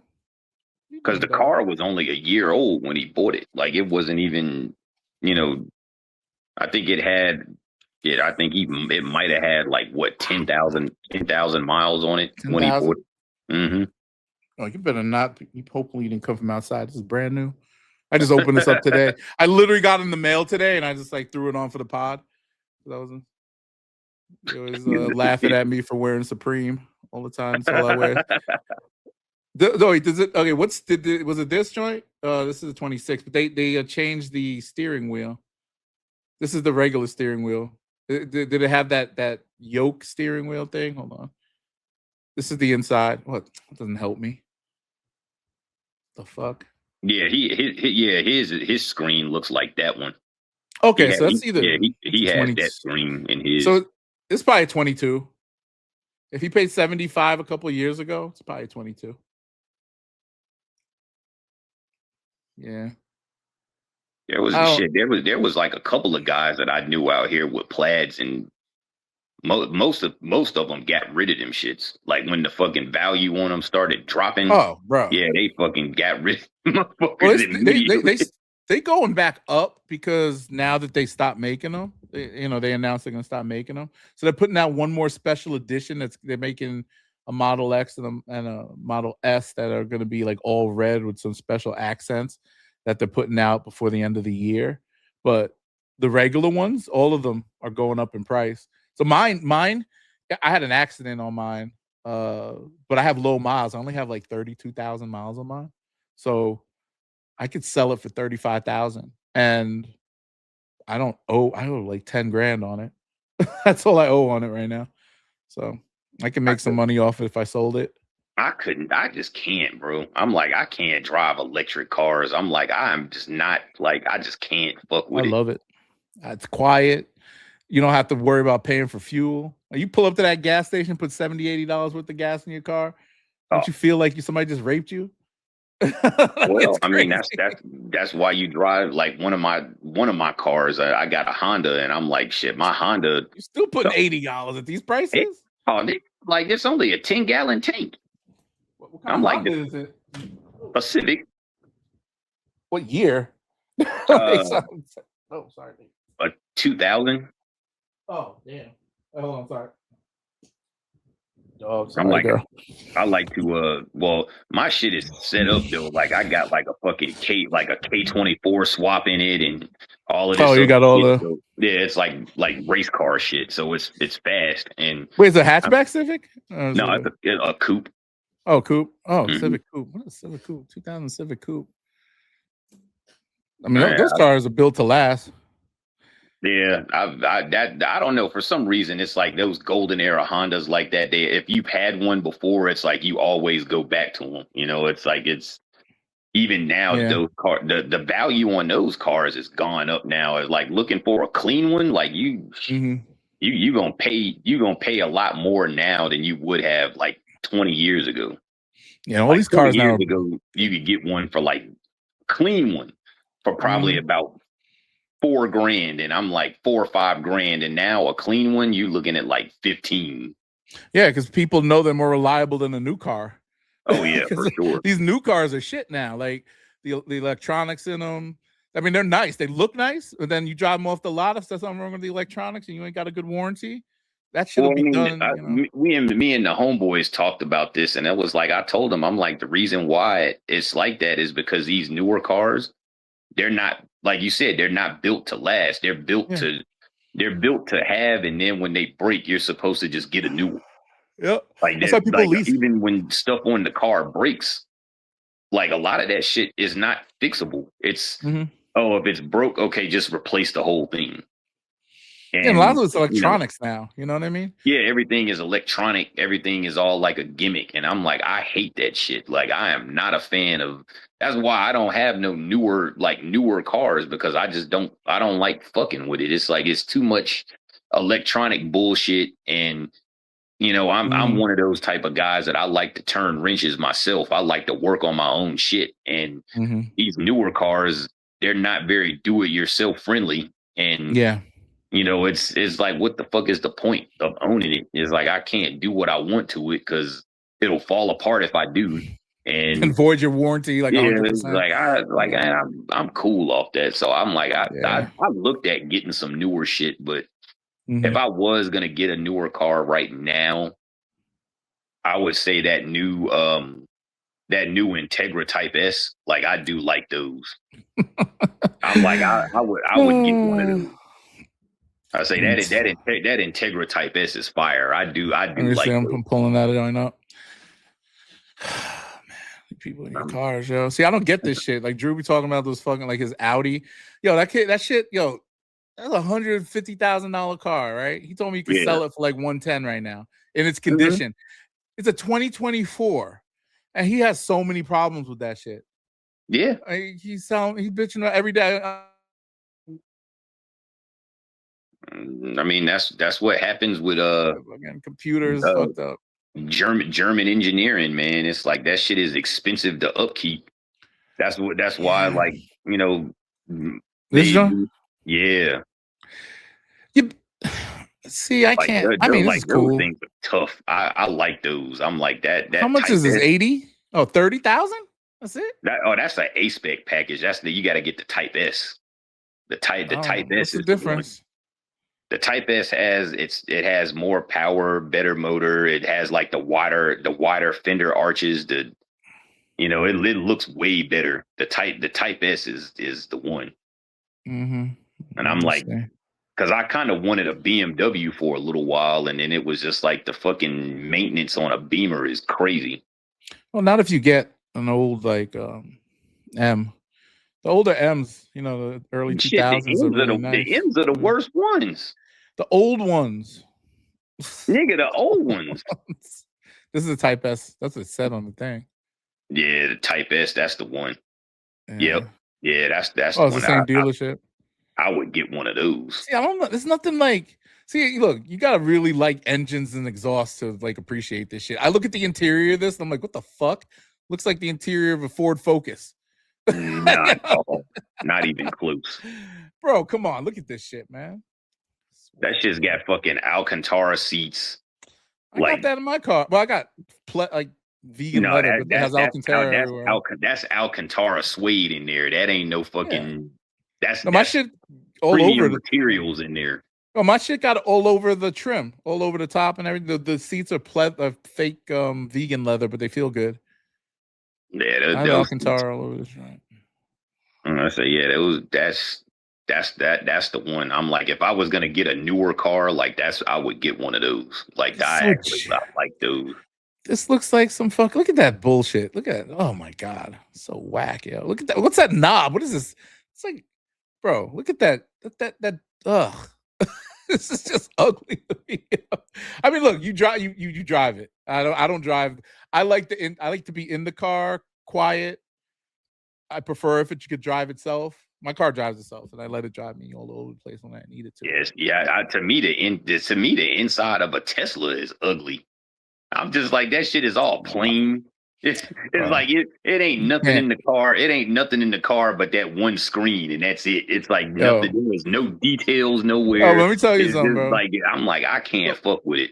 Can I tell you something? I went from a Mercedes to a okay. I went for the equivalent. 2017. I leased a 2017 Mercedes C-Class, right? Fully loaded, nice trim and everything. I didn't get like the engine shit. I don't care about that. I got the nice sound system and all that crap. This is year like 20. When I get that, it was a 2017, and I gave it back in 2020. It was a 3-year lease. That's when I got my first Tesla in 2020. I got the Model 3, but we got because we weren't driving much. My wife, her car was on its last leg, so we traded that in. Got a little off of on at least the Tesla. We just got a regular 250-mile rear wheel drive Tesla Model 3. Got a nice color, got a red one, and it was nice. We drove that thing through the pandemic. It was like 2020, so we couldn't. We weren't outside, right? We took it on road trips. We did all this stuff, bro. We never looked backwards, yo. Once I got she loved that car. When we gave it back, she was like, "Nah, what do we get?" Like, I'm getting the Model S.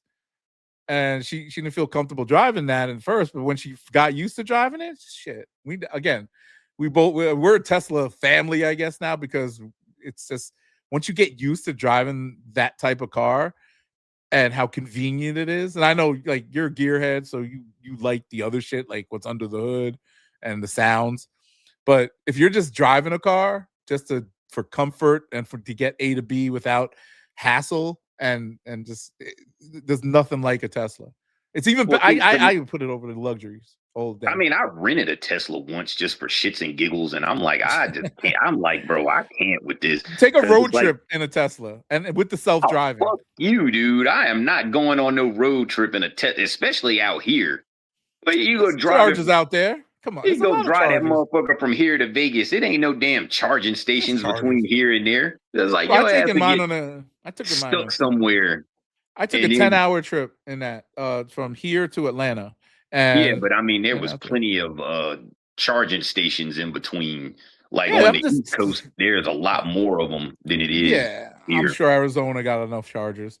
There's a lot of them out there. Yeah, here in the Phoenix area, they're every fucking where. But once you get out in the desert in between here and Vegas, it ain't shit out there. Well, it maps you right to the nearest charger, so you'll be fine. But I personally love driving this car on the road, especially when the self-driving is taking over. I can sleep. Like it's great. It's great. I don't know. It's just a difference when I think of cars. I just like comfort and I mean, the self-driving thing I think is pretty cool, but then at the same time, like I don't trust it. I didn't either. But the new iteration of it, because when we went to buy her car in November, or lease her car in November, the guy was very adamant about trying the self-driving, because I was like, I don't have it on my car. I get the subscription now and then, but I don't like it because it wasn't great. And my car can't really get it because it doesn't have the new computer in it. The new computer, the hardware 4, they call it, or whatever, with the self-driving, dog, I drove that shit. I let it drive us around on the test drive, and we were like, holy shit, the self-driving is crazy. Wasn't stopping short, wasn't doing anything. I took it on a road with Christmas. We went to Atlanta. I drove up with the dog. My wife flew in, and I was like, I want to take it on a road trip to see if the self-driving is legit. Yo, I didn't touch the steering wheel the whole ride. It just drove me from there. I said stop at Buc-ee's and shit. It stopped in Buc-ee's in Kentucky or Tennessee or wherever the fuck I was passing through. And then I just went.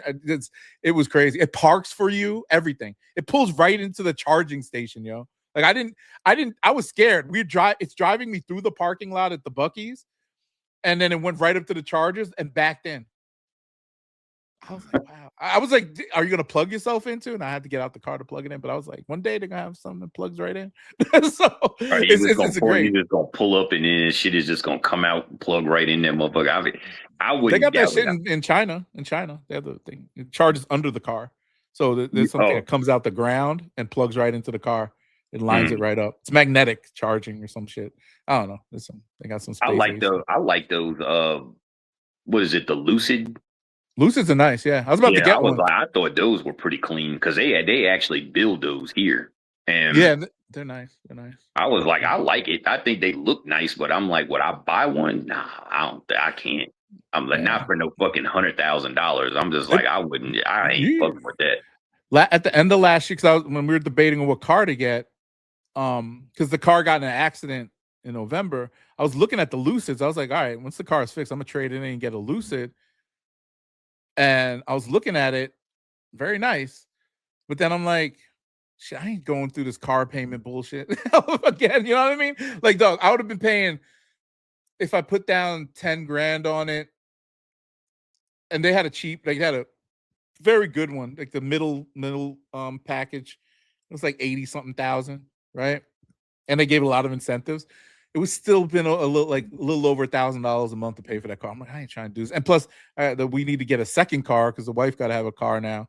We were just gonna get like a Model 3 just to like drive around it. That was like $400 or $500 a month on a lease. But if I was gonna buy that car, spending like almost $1,500 a month on cars again, I was spending $2 a month for that stupid Model S because I wanted to pay it down fast, which I did. So. I'm like, shit, if I was fucking spending $100K on a car, nigga, I would buy a Corvette. That shit's just made out of fuck. Yeah, you crash that. I would buy a Corvette. I'd buy a Z06 if I was spending. How much is that? Like 75, 80? Oh, that's 100. Like 100. It's like a little over 100 grand, yeah, for a new. Those are nice looking. I like the way Corvettes look. I can't get into the cars like that though. I like convenience. That's why I always like the luxury. But I never drove a BMW. I don't like BMWs per se, but Mercedes and what was the other car you like? I like BMWs. I'm like, you like to drive though. You like I'm like, but them like them M's. I looked at the M's are terrible, man. You got to fucking get the damn rod bearings replaced in the motor every 40,000 miles. And I'm like, I'm not fucking paying to do that shit every 40,000 miles. I'm like, that's insane. How many miles you put in? You drive a lot. Yeah, I don't drive. Honestly, I probably wouldn't even keep it long enough. Cause with me having, I have 5 cars. So it's just like, I don't really put a whole lot of miles on one particular car. The fuck you need 5 cars for? Options, man. I got toys. Yeah. I got toys, bro. Like, how much is your insurance altogether every month? Like $500. That's not bad actually for 5 cars. That's $100 a car basically. Yeah, and I mean, And you it's got like all them, all your full cars are coverage like, on everything. yeah, and all your cars are modified, right? I'm assuming. Don't they like make you pay more? No, you Okay. don't have to, no, but I mean, If you don't tell them. no, I mean, you How that don't. works? No, you don't have to. That doesn't factor into your insurance. Like Oh, if I you thought it did. modify it. The only time it does is if you want it to. Like if you have like certain shit on your car and you want to have like extra insurance for like if you Yeah. got to, like these niggas go out here and buy these fucking expensive ass fucking like 3-piece wheels and shit like that, and then they insure the wheels because those wheels are like fucking $3,000. So. Now we talking. I mean, some of them even more than that. So if you get in an accident and you have like aftermarket rims, they don't replace them; they put stock rims back on or car wheels or whatever. It could. What happens is if you get in an accident, car modified, whatever, they just basically cut you a check for For what what the it's gonna car is worth. cost to like fix the car. Oh, I got you. Yeah. So if you have aftermarket wheels and they get fucked up, they factor that in when they do the assessment. They're like, oh yeah, these wheels are however much money for a new wheel and whatever else, and then you get the check, and then either that or you take it somewhere, and the people do the assessment, and then they're going to be the ones to fix it. Then the insurance will just pay them like whatever it is to fix the car. That's the only shitty part I think about having this Tesla is Tesla's the only one. They have their own collision centers, so they have to fix it. My car was in the shop for a month and a half. Yeah, to fix the front. It took forever, and I had the top notch insurance. They gave us a rental car, but that shit expired after 30 days. Luckily, I didn't even know that. Like the day we went and leased the Model 3, I called and I was like, I'll just get rid of the rental car because I ain't driving. We had one car forever, so whatever. And they were like, oh yeah, your shit's about, you're gonna have to start paying $50 a day for that joint after next week. I was like, oh shit, good timing. Oh no! See, they have with my insurance. If you get a rental car, then they keep like. I mean, even for me, like I got an accident like back in 2007, and it was actually the dude that hit me. We actually ended up becoming friends. Like because he was this dude that he was in the army with me. He was like kind of new. He was in the cars. So I was like, I go out to these street race meets and stuff. Like, you should come. He was like, yeah, I'm down. Yeah, I want to go. So we're driving up the strip. Him and his car is fucking around, racing, whatever. I stop. These niggas don't see the light. The other guy he's racing just fucking blows through the intersection, and he fucking slammed on his brakes, and he ended up running into the back of me. The first day that we ever hung out. Damn. So the insurance gave me a rental car, but they were just like, yeah, you just keep it until your car is finished. And they had my car for, I mean, it didn't really fuck it up too bad. So they had the car for like 2 weeks. And and I had the rental car the whole time. See, that's the thing with regular cars. There's multiple body shops and contracted ones that go with insurance companies. Tesla's one. And in Ohio, there's 2 collision centers, one in Cincinnati and one in Columbus.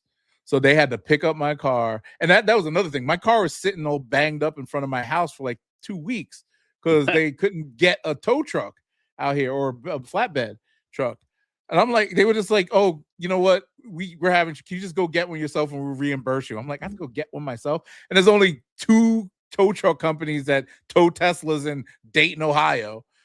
So I had to call one. They were like, okay, but they drop off at the collision center all the time. Cost $400. You ain't got AAA?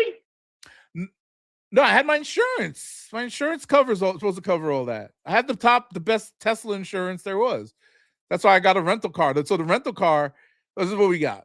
The towing, right? They tow it there. They reimbursed us for that, but I had to go find my own. So I bought it, and then they reimbursed me, sent me a check. That was cool. They actually got me the check really quick. And then when it got to the collision center, how did we get the rental car? Was that like the same day? I don't remember. How are we getting around? Oh, my wife's mother lent us her car. She had like a beat. She had, what's that shit? A PT Cruiser. She keep a PT Cruiser as a sidecar.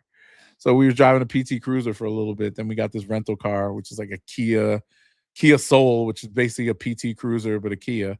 And then we were driving that for a little bit, and then we went and got the Model 3. But no, the experience with it was like, all right, I had this. I didn't have I don't know what your insurance is, but usually they say they cover you with a rental car for 30 to or 40 or at the max 45 days. And like I said, that's usually the time period, to fix the car depending on the damage. So my car, part of me, I'm glad they didn't total it, because then I would have to start over. Knowing me, my dumb ass would have bought that Lucid. And you know what I'm saying? Like right now, we talking about Lucid instead of my car, but they fixed it. They said it wasn't totaled out. All the repairs cost about $12 grand altogether. And I had to come $1,000 out of pocket for the what do they call that? Not premium. Is that the premium or the deductible? Deductible, yeah. Damn, So. your deductible is a rack. Yeah. Damn, shit, my deductible. It's an expensive ass car, bro. It's all the technology. My deductible is like $500, dude. Well, I mean, you probably have but yeah, you're paying. I was paying $200 something a month for insurance. Remember, that's a luxury. It's in the luxury class of vehicles, and Tesla insurance. I'm a Progressive now. Shout out to Progressive. Yeah, I got Progressive, man, and my fucking deductible is $500. I know. Let me tell you why. Tesla, when you do their insurance, they it's great when you're not driving your car. So when we were living in DC and that shit was sitting there only getting maybe a few miles a week, I was paying $90 a month for that bitch in Virginia, right outside of DC. I moved to Ohio. My wife's driving everywhere, nights, days, whatever. My insurance shot up to like $250, almost $300 a month. Oh, okay. So Tesla does the insurance based on how much you drive the car. Mm-hmm. And if you drive at night, they penalize you. If you drive past 10 p.m., your rates go up. What the fuck is that? No. Yeah, that's what I said. My deductible is only $500 a month, but it's like I can drive whenever the fuck I want to. I don't have I ain't got none of that. That's shit. why when I did when I called, so my friend told me, he's like, yo, while your car is in the shop, you should change your insurance, because once that accident hits, that's gonna make your rates go up. So I was like, oh, okay. So I called Progressive, and I told them, I was like, yeah, whatever. And they were like, oh, does it have any accidents? And I'm like, yeah, but did I tell them? I was honest with them. Or whatever. I told them, oh, have I gotten into any accidents? So I'm doing it, and I said no. And then I'm like adding my wife. My wife is the one that got in an accident with my car. So I added her. This is the Model 3 when we got and leased it. So that one came out to $110 a month. And that's fully covered, right? AAA service at the road, all that shit. I'm like, damn, back when I got my first Model 3 in 2019, that shit was like, I was paying $250 a month with Allstate, because not many people insured Teslas back then. I'm like, damn. So when I got the other car back, I was still under Tesla insurance. Your insurance premium is probably a lot cheaper in Ohio than it was in DC, just because of the it's not as many people, and it's cheaper. Let me tell you what happened with the car, and this would freak me out because I thought I had no insurance.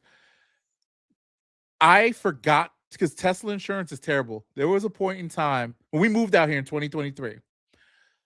I called them to switch over everything, right? Because I switched the title and all that, and they said at the DMV or whatever, you have to go switch your insurance to make sure it's insured in Ohio, or what do they say, garaged in Ohio, or whatever. So I'm like, all right, cool. I called them. They have no phone number. You have to do everything through their stupid app. I call them on hold for like 30 minutes, and then they hang up on me. I do it again, and after a while, I just forgot about it. So my rates, the reason I was paying so much, because my car was still insured in Virginia and not in Ohio. The law says your car has to be insured in the state that you live in, or else it could be null and void. So when my wife got into this accident, I didn't think about it until I was doing the thing. I was like, why is this state was still in Virginia? So I started Googling and asking ChatGPT all these questions. They said, yeah, you have to, or else they could void your claim. And I'm like, I'm about to fucking $100,000 car just got it was a little fender bender, but the other car got a scratch. Our shit, the whole front end got crushed in because you know how the front has this plastic shit in the front. There's no engine. And yeah, so it's not as solid. So the whole thing got fucked up. And then I'm thinking like, yo, if this person goes my neck and my back, I could go bankrupt if the insurance don't cover me. You know what I mean? Because you know how that goes. I don't know if you know anybody those things where they sue the shit out of you, and then your insurance has, obviously your insurance can cover it, and it goes to court, and they find out they're not really. But like motherfuckers, when they find out you got no insurance, they'll put you in bankruptcy. I was freaked, bro. For a whole week, I was freaking out, yo. I didn't know if I had insurance or not. I'm talking with the Tesla people. My lawyer friend was just like, just be honest with them and tell them everything that went on, and maybe it'll cut you some slack. Tesla came back. This is what they said to me. I was talking to a regular agent. They're like, I don't know if they're going to cover you, but you got to talk to the adjuster. So I talked to the adjuster, and the adjuster was like a little weird. And then I found out that Tesla, since they track your shit, or any insurer that tracks your shit, when you change over all your information and they don't do their due diligence to tell you that you should have to switch over, they still have to cover you. And I was like, oh my God, because I was overpaying. Dude, I was paying. That's why my insurance, like I said, was so high, because I was still registered in Virginia. I mean, they still think I live in Virginia. So they're like, oh, this motherfucker's just driving all around the fucking country. Or, but at this rate, right? Like DC, Virginia, when you live in, you live outside a major city or in a major city or near one, whatever, your rates are higher, right? Because there's more traffic and more, you could get in more accidents, whatever. So I'm paying the highest price possible for insurance, and I'm living in Bumblefuck, Ohio, where I should only be paying like $100 for this car. And then the minute I switched it over, when I got the quote from Progressive, my car's $95 a month, cheaper than my wife's, because it's an older model and I have a good driving record. That's just crazy. Right. I mean, honestly, fucking the insurance rates here are high. In Arizona? Oh yeah. I think it's because of I don't know why. Why is that? Because we have like a lot of uninsured drivers here because of a lot of sovereigns and the sovereign citizen bullshit. Yeah, a lot of the Mexicans here that are like from Mexico, they don't have a license or insurance. So it's like if you get in an accident with them, your insurance is the one that takes the hit because they don't have none. And you can't really sue them because they're not even legal citizens. So it's like you can't sue them. So you're pretty much screwed. So, since they have to take the brunt of that, the insurance premiums out here are higher. Like it's more expensive to insure a car out here than it is back on the East Coast. Oh, okay. Because like even coming from coming from Arlington out here, my insurance went up when I moved here. You got 5 cars on Progressive. That's Progressive is really good. I like the way I haven't had a claim with them yet, and hope we don't. But I do not mind.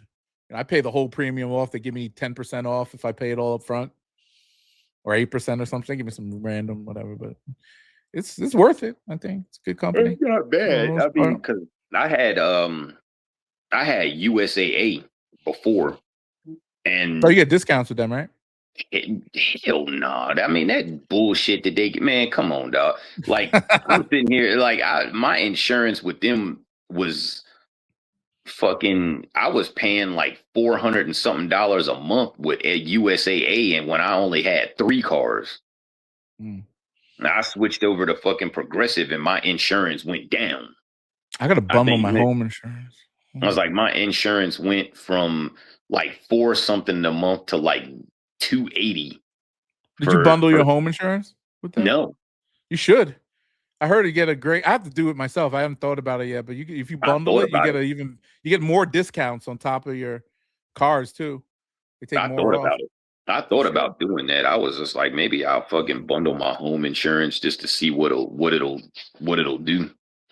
You got a boat and a motorcycle. They do all that shit too. Yeah, I was like, Progressive does everything. I mean, their rates were way better than USAA, so I switched. I was just like, fuck that. I'm just like, I've been with USAA for forever, and this is the way they gonna fucking do me. I'm just like, fuck this shit. I'm like, I'm gonna just go over to Progressive, and I switched over to Progressive in, oh man, I think it was what, 2019? No, 20. Maybe it was 2020. It might have been 2020. Okay, I just So switched over last year. It's like I've been with Progressive now for a while, but I was with USAA for shit. I was with USAA from like what 2007 up until like 2020. Man. So yeah, I mean, because I was with State Farm before USAA. I never had State Farm. I used to have Geico, like Geico, Allstate, Geico, Allstate, and Tesla, and whatever the fuck I got now, Progressive. I think I'm gonna stick with Progressive. I went from State Farm to USAA, and then from USAA to Progressive. Yeah, it's good stuff. Like my parents, they had Allstate for a little bit, and they fucking rates started going crazy, and then my mom switched over to something else. You know what? But you know what makes Progressive good? It's that they cut out the agents, so everything's done in house for the most part. So you don't have there's no extra person making commission. So that's why they make like all that. When I had Allstate, they assign you an agent. They had like a regional rep agent that make commit. I'm like, and this person's like, I never did anything with them. The only thing that I see this picture of some lady when I log into the app, and that's my agent. I'm like, what? What does this matter? Yeah, I'm just like, I've never met the person in my life, and they're getting I'm like, whatever. And you know, at the time, that's what I needed. But same with Geico. I think they have the same sort of setup. I think most insurance companies, like the big ones, like Geico, State Farm, and USAA, and all of that. What USAA, I don't think has specific agents. Yeah, I don't think they do either. I don't know when Progressive used to be like that, but they changed their model to more customer service. It's the same with like, that's why I like when you buy a Tesla, you're not dealing with a car salesman. So there's no negotiations and everything's pretty straight. You pick the color you want, you do it. Everything's like right there. And there's no haggling, no negotiation that has to be done. Yeah, it's like I know when I was still in Arlington, you go to like Tyson's Corner, they had a fucking Tesla store in the mall. You just go in that motherfucker and go to the little kiosk and you pick all of the little shit you want, and then they had like the Tesla, the actual building where the cars was like across the street. Yeah, so it's like you do your test drive, all your little shit or whatever, and then you go across the street, and if they got the motherfucker in there, then you just get and you out. That's why I picked up mine in Tyson's. Because they have it. It's like that here too. They got like a Tesla. Like the Tesla building is like, it's like right on the other side of the freeway from where I live. It's like fucking 2 minutes up the road. Telling you, bro, get rid of a couple of them cars and get yourself a Tesla. You'll be happy. I mean, my cousin lives in Maryland and he has a Tesla, and he's just like, he likes it, but you know, everything on the East Coast is like closer together, and you know, out here is, you know, you gotta, well, I mean, if you live in like, well, I mean, shit is close around where I'm at. It's not far away. I mean, but then if you know, it's spread out a little bit more though. It's not like, because you remember how shit was in the DMV. I mean, everything is stacked on top of each other. So it's like you didn't have to really go far. It was just, the traffic was just a bitch. Yeah, I lived in DC. I didn't go into Maryland much, and I went like deep into Northern Virginia to get stuff. I went to Tyson's a lot when I was working out there. But like when I started working from home, like my wife worked in the city, so there wasn't much driving that we needed to do. We're taking Ubers a lot. We're doing whatever. That's why I thought it was real practical. So I not have to worry about fuel, a ton of maintenance. The car's just sitting there, like, and once it's paid off, it's like now you just get. That's why I'm so happy that it survived this accident. Because once I pay that last 10 G's off, I own it, and I don't have to worry about payments no more, just insurance, and I have very little maintenance to do. I'm talking like literally, I would go in just to get wiper fluid changed. That's all that needs to be changed on that bitch. I'm serious. There's no. Everything is just like, you know. The only thing that I hated about that shit is just like, because like my boy here, he has one. Yeah. He has a Model 3, and great car. I'm just like, I don't, you know, for me, I'm like, I just don't like the idea of everything running off of a battery. Because I mean, you're Your like car has a driving. battery. Well, yeah, but I mean, the alternator charges the battery. Yeah, what if the battery goes out? While you're You've driving had the your car. battery go out, right? Huh? You had a battery go out on a car before, right? Yeah, it's easy to just go into you like Walmart and buy a battery, and you take 2 minutes to change it out. You can't do that in a Tesla. You can. I mean, look, if you pay, I mean, have you ever run out of gas on the highway or anything? Hell no. So if you're good about charging and filling up with gas are two different. I mean, one takes a little longer than the other, but same shit at the end of the day. That's like my boy here. He lives in Buckeye, which is like west of me, and he works in Scottsdale. So it's like, how far is that? Probably about a half an hour or so. That's not bad. So what is that? Maybe 30 miles? Yeah. 25, 30 miles. Yeah. So round trip. Yeah, it's not much. So he 100 miles a day. He has to drive the car because he has one of those chargers at his house. Like the faster charger. Yeah. So he has that. One. So he had to pay for that, of course. Oh yeah, $700 installed. Then you go to he drives the car to work, and then he'll have to charge it before the drive home. And because you got to think about it, you in there running a battery, everything runs off that same battery. The car itself, your radio, your phone charger, all of that shit runs. And I'm like, it doesn't burn that much, bro. No, it's not that bad, bro. No, but see, then on top of that, summertime, it's hot as a motherfucker here. So those, his car has the same feature that my cousin does, where it's like the car will automatically like turn the AC on in the car because it's hot. Well, they're more efficient when it's hotter out. But yeah. So if you got the car, temp regulating for you and shit, that uses battery. So it's like when he comes out of work, you got to go charge the battery up in that motherfucker before you can drive it home. It doesn't do that while you're inside the fucking building. You can just turn that shit off, and then when you could temper your car so you could hit the app and say, "Oh, and make it 70 degrees when I get in there." So when you're coming down the elevator, because the thing jumps right into cooling, it cools down really quick. But yes, it does burn more battery. But it's the same as like a regular car burning more gas when you turn the AC on. Yeah, but but that's actually false. Your car doesn't burn more gas with the AC. I don't know what it does. It's just it doesn't burn anything. I don't know what it burns. It burns some type of energy that's necessary somewhere off the battery or whatever. I don't know. All I know is I'm used to driving these things. When I know I don't have that range anxiety. AC in a regular car only comes on if the car itself is on. Like it has to be running for the AC to be on. Like with a Tesla, it's like that motherfucker will just turn the AC on. It doesn't turn it on. You have to tell it to turn on. It's not going to just start cooling if you don't need it to cool. But yeah, if it's 150 degrees out, like it is in Arizona, there might be something where that's not no fucking 150. But I mean, it is. Like, you know what I mean? It's. I don't think that the cooling system, cooling the cabin, has anything to do with cooling like the engine.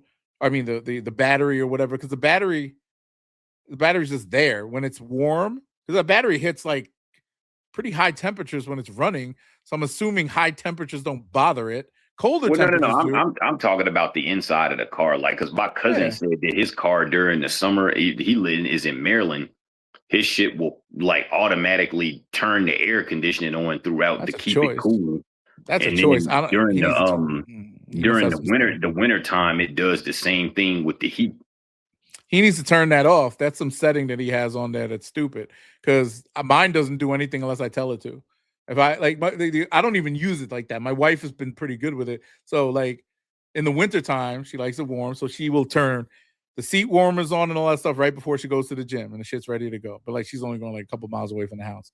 And I'm just not, I don't drive that much. So I'm not thinking, I'm not savvy and like, oh, let me warm it up before I leave. But it's all in the app. He probably has some kind of setting that says, hey, turn it on at this time during the day to warm it up, turn it on at this time of the day to cool it, and depending on the month. So he probably has some kind of presettings that do that before work or whatever. You can turn that off because mine does not turn on until I tell it to. Oh yeah, I'm sure you can turn it off. I mean, it's like, but you have this things like that, and I don't know. I mean, when I rented one, I mean, I was like playing around with a bunch of shit in it. I mean, it was like, yeah, I mean, we're driving it around inside of town, so it's like we're only going like a few miles here, a few miles there, so you don't really have to worry about it. But if I was like driving it long distance, like trying to go from like here to Vegas or here to Cali or wherever, I would be fucking shitting bricks on the road because I'm like, where the fuck am I gonna stop and charge this? I'm literally driving through an empty ass desert with nothing for like, hours at a time. It's just like, where the fuck am I gonna find it? I'm like, yeah, hell no. I'm like, that bad. If I'm driving the Tesla like inside of the city, I'm cool with that. Like that, or I get it. But on a long road trip, no, I don't trust it. I'm like, I can't do that. Yeah, I don't think it's that bad. All right, yeah, it's 10 o'clock. I gotta go. You should come through next week though. If we changing the day that we do this. But you said y'all doing it on Wednesdays now, right? Maybe it's because I'm going around Kari's schedule. He got weird work scheduling now because the federal government's all fucked up. Yeah. He's working weird hours. He works at nights, he works at days sometimes, but I think we're moving it to Wednesdays moving forward.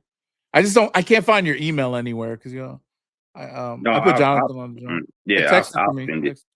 And I'll add you to the invite. Just come through whenever you want. And I was telling Jonathan this, if you want to be like, reason we don't have too many people on because nobody I'm being a stickler for quality now. So if it's within your budget, you should get like a decent little mic. I can send you a link to a good microphone that you could get. That's like $50. That's perfect for podcasting. But just to keep that around. But other than that, it's a USB mic. You could probably plug it into your phone. You're running off your phone, right? Yeah. Oh, okay. I mean, I have a laptop too. Like I've done it on. Yeah, what's so funny? So John, he sounds like shit. You don't sound that bad. I don't hear because you're going through your phone. He goes on his laptop and does this, right? He's had a mic this whole fucking time and it's plugged in, but he keeps it on the other side of the fucking room. So he's like the microphone will be like 5 feet away from him. Last episode we're at the end, and I'm like, I was like, John, I want to have y'all on more often, but I'm really being a stickler for quality because I don't want it to sound like shit. So like big thing about podcasting, it's audio, right? People want to hear good audio. So I was just like, if you want to come through more often, just make sure, go get a mic, and I said the same thing I'm saying to you, like go buy something cheap, whatever. And he's like, oh, I got a mic. He picks it up. He got one of these, he got a really nice, it's like one of those blue mics.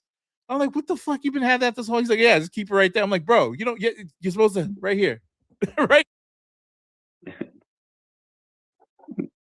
I was gonna get you one of them clip-on joints.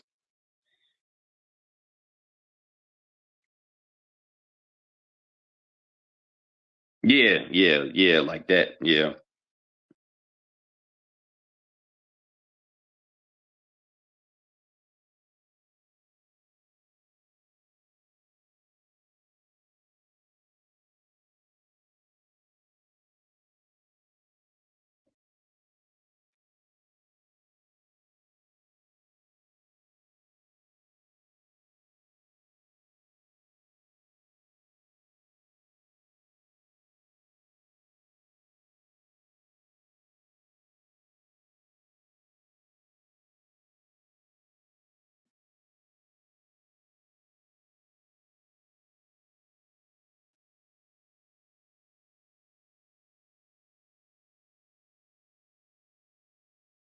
I don't remember what brand Mac has, but Mac he has the little clip joints too. Like that's what we used on our podcast. We had the little clip. I used to like clip it on the side of my hat, like on the brim, but it was on the side facing away from the camera so people couldn't see it. But as like I would have it just on the, it was straight.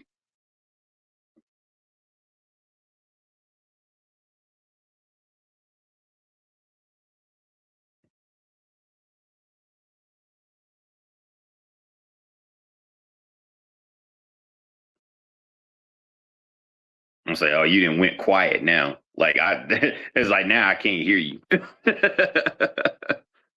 Bad, yo. Oh, I'm sorry. I hit the mute button. I hit the mute button. And I was saying Kari has some equipment, but he don't have I think he said he don't have like a computer that's good enough to, do video and stuff. So yeah, he just runs it off his phone too. But whatever. I do a lot of good audio editing, but like your shit when you come on here off the phone and because you project louder, you talk louder, it's harder to edit that. And John just sounds like crap all the time. And I had no clue that he had an actual microphone, just not using it properly. Like when you have the microphone like all the way out here, it's you know what I'm saying? You're supposed to have, if you got a real microphone like these things, you have to have it right in front of your face. The wireless joints, yeah, you can put it on your shirt and it sounds good, and it doesn't take much to process that. And since you're running it off your phone, all you got to do is plug that little receiver into the USB on your phone, and it works. So right, yeah, but, yeah. So yeah, I advise getting one of those if you want to come on more frequently, because that's all I ask. A little. I get like messing with the audio and stuff. It takes forever to edit that, and it never really sounds that good because everybody's at different levels. These microphones are perfect. So like when Drew and I do the one podcast we do together, I don't have to do much audio editing. I just kind of straight through. But when I do this thing, I have to like do a lot of filters and normalizing and all that shit. So it is what it is. But I'll send you a couple of links if you're interested in doing that. But yeah, come through whenever, man. I like having you all on. It's fun. We can get some. I want to get some viral moments. The viral moments, yo. Like it's crazy when I look at this sneaker shit. I keep tracking numbers so much, man. And I look in like, I don't know how much you talk to Greg. I don't talk to George at all because George is doing his own thing. But I talk to him here and there.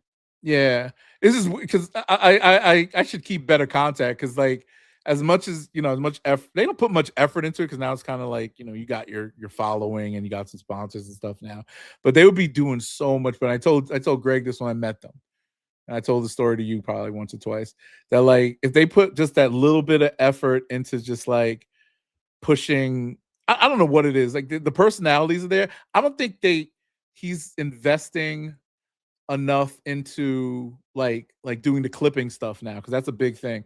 You follow our shit, we put out 7 clips a week for every podcast, right? They put a couple of clips out and it usually be something, but I think he finds and curates them himself. He's not doing it for social media. Like I use all AI tools, so part of my business is that. So I run the video through something and edits for me. And I've gotten so good at just editing, period, and it makes it all easy. So whenever I put out the clips, we always get decent views and whatever. I just want to make more like content like with other people, you know what I mean? So the conversations are different and it's more structured and all that other crap. So yeah, what it is. Sure. But yeah, you should get on, man. You and your man should get back to doing that shit, man. Yeah, we got a collab too. We should do a collab joint. Now, I don't know, like what like something, get a bunch of people together to do some kind of sneaker thing. I don't know. I don't know, man. Yeah, I mean, I was like, I don't know. That's one of those things for me. It's like I enjoy, just like you. Like I enjoy just like the conversation. Just like talking to people about the shit. It's like it's fun. It's fun to talk about. Yeah, it is. It is. That's why I came back to doing it. Like Kari loves all of it. He likes doing the conversation, but he also likes the engagement part. So when his shits go viral, like we had 2 of his things went viral, yo. He just eats it up. He loves that shit. Oh no, I like that shit too. I like going back and forth with people, because when me and him had the one clip when he was talking about we were talking about the whole like Braun versus Jordan, like the 7, 8, and 9 debate. Oh man, I got 500,000. I had niggas in my DMs like, yo, y'all gotta do the comparison with this and this and this and this and that and this. And I'm like, all right. I was like, hey, next time I'm on, I'm like, I have to hit him about that and be like, yo, we got to do some more comparisons. I'm like, people actually like hearing that shit. Yeah, I don't even know what y'all talking about. I'm just there. I'm like, yeah, that's cool. Because you and him, it's funny. Like today, y'all went into your whole tangent, just having that back and forth. And I'm like, that's cool. I'll just sit back and watch. And it's cool. Like, to me, I just like that shit. Y'all talking about sneakers. And there's a lot of like people that really want to hear that sneakerhead conversation or sneaker people whatever fuck. And then, you know, whatever. We just talked about cars for like a fucking hour. Somebody fuck with that. Yeah, you know, people that's I guess that was like the one thing I know, like a lot of people that was hitting me up about my shit. That it was just like that was like the one thing that they liked about it is that I talked like sneaker stuff, but it's like I talked about like other shit. Like I would talk about sports, I would talk about cars, talk about life. You know, it's like I always had like something different going on. So it was never just like, oh, I'm just gonna like straight talk about nothing but sneakers and that's it. It's like I would talk about, you know, other things too. Because I know the one guys they were talking about, they said that I should make it longer because it's like Mac would only be like, we're only gonna do like an hour because he's like, you know, people's attention spans, like they're not gonna listen to nothing more than an hour. So it's like, you know, we just leave it at that. But the loyal, so this is the thing about long form content. We closing it. I'm not, you know, chit chatting about whatever now. But long form content now is if you could get a good engaged audience, no matter how big it is. That's why I admire what Greg and George do, because I don't know about you, I could listen to them the whole 2-3 hours sometimes when they go there. No, like for me, if the conversation is good enough or if it's interesting enough, I'll sit there and listen to the whole thing. Exactly. And that's the type of following we have. I mean, mind you, we're on a smaller scale because our biggest platform's audio, which is, I guess it makes sense because people like that. The YouTube is complementary. Because the audio shit, you can listen to it anywhere. It's like you can put it on your phone and you be playing it in the car. You can be at the gym. You got your headphones on, listening to what, you know. Yes, the audio thing is you know, going to be bigger because you can literally listen to it anywhere. It's like with a video, you know, you only can watch it, you know, either on your phone in certain places, but you know, with you know, you got it on audio, you can literally have that in headphones, or you can have it in the car, or you can have it on playing in the house. Like you can have it anywhere. Yep. And then the social engagement when they do the clips, that's what draws in some of that newer audience that'll probably potentially like watching on YouTube. I'm trying to figure out how to get like the shit to be, you know, can we get like shorter videos out of the long YouTube video, meaning, you know, cut it into sections where, you know, like we just talked about Teslas and shit for a little bit, like maybe make that a little 10-minute video, you know what I'm saying? Like something like that. But I don't know. We're doing a lot of, I'm on 3 different podcasts right now that I'm producing.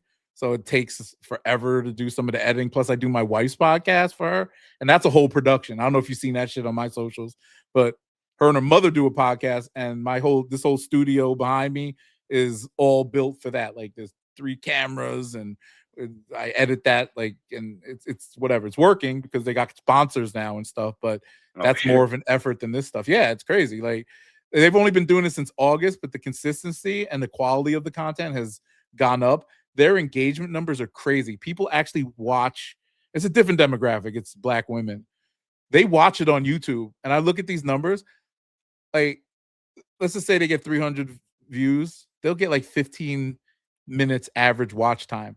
Now, 300 views of 15 minutes, that means that the majority of that audience is staying longer than, you know, like a few minutes. You know what I mean? Because if you can have a video, like let's say you have an hour video on YouTube, and you have 1 million views, and you look at the engagement, and it says, you know, high engagement, click-through rate, whatever, watch time, 1 minute and 30 seconds. That's terrible. That's what happened. Like people just watch it, get tired, they don't like hearing your voice. Their shit's every episode be like 10, 15 minutes. And now their views are going up. Meaning, so they're like, now each video is 200 to 500 views, right? Before they were getting 30, 40 views, but the consistent thing has been the watch time. It's always between 10 and 15 minutes. And that's crazy. I looked at, you know, I've managed a few different big podcasts and looked at their watch time. Like, you know, Rory and Mal, right? Yeah. Mm-hmm. Yeah. We used to do their social media for them. And I looked at their YouTube numbers. Their shit's on their long form. Their average watch time for an audience of 300, 600,000 people on YouTube, 300,000 people on YouTube. I mean, their average watch time was about 7 minutes. So I'm like, damn. But that's a bigger audience. They're getting maybe 30 to 50,000 views per episode. But 7 minutes for an engaged audience, that's not that good. So that means people you're getting, but their bread and butter is their audio, because the people listen, they came from the Joe Buttons thing, and that audience transitioned over to them on Apple Podcasts, Spotify, all that. So they make their money there. But they're trying to do more video. They've been saying that, but that's where those clips come in, like social media and stuff. So that's what I'm trying to make. Like, the clips that we do are great, but getting those moments is always tough, because this, like, we talk for damn near 3 hours. Like, finding that nugget. Like, if I didn't know, like, if I wasn't sitting there and thinking, like, this LeBron and Jordan conversation they're having looks pretty cool, let's just make it a clip. I made that clip myself. My thing didn't tell me to do that. I remember it was a good combo, and I was like, let me make a clip out of that. And that shit went viral. So it's like, it went viral on multiple platforms, on Instagram and TikTok. So I was like, damn.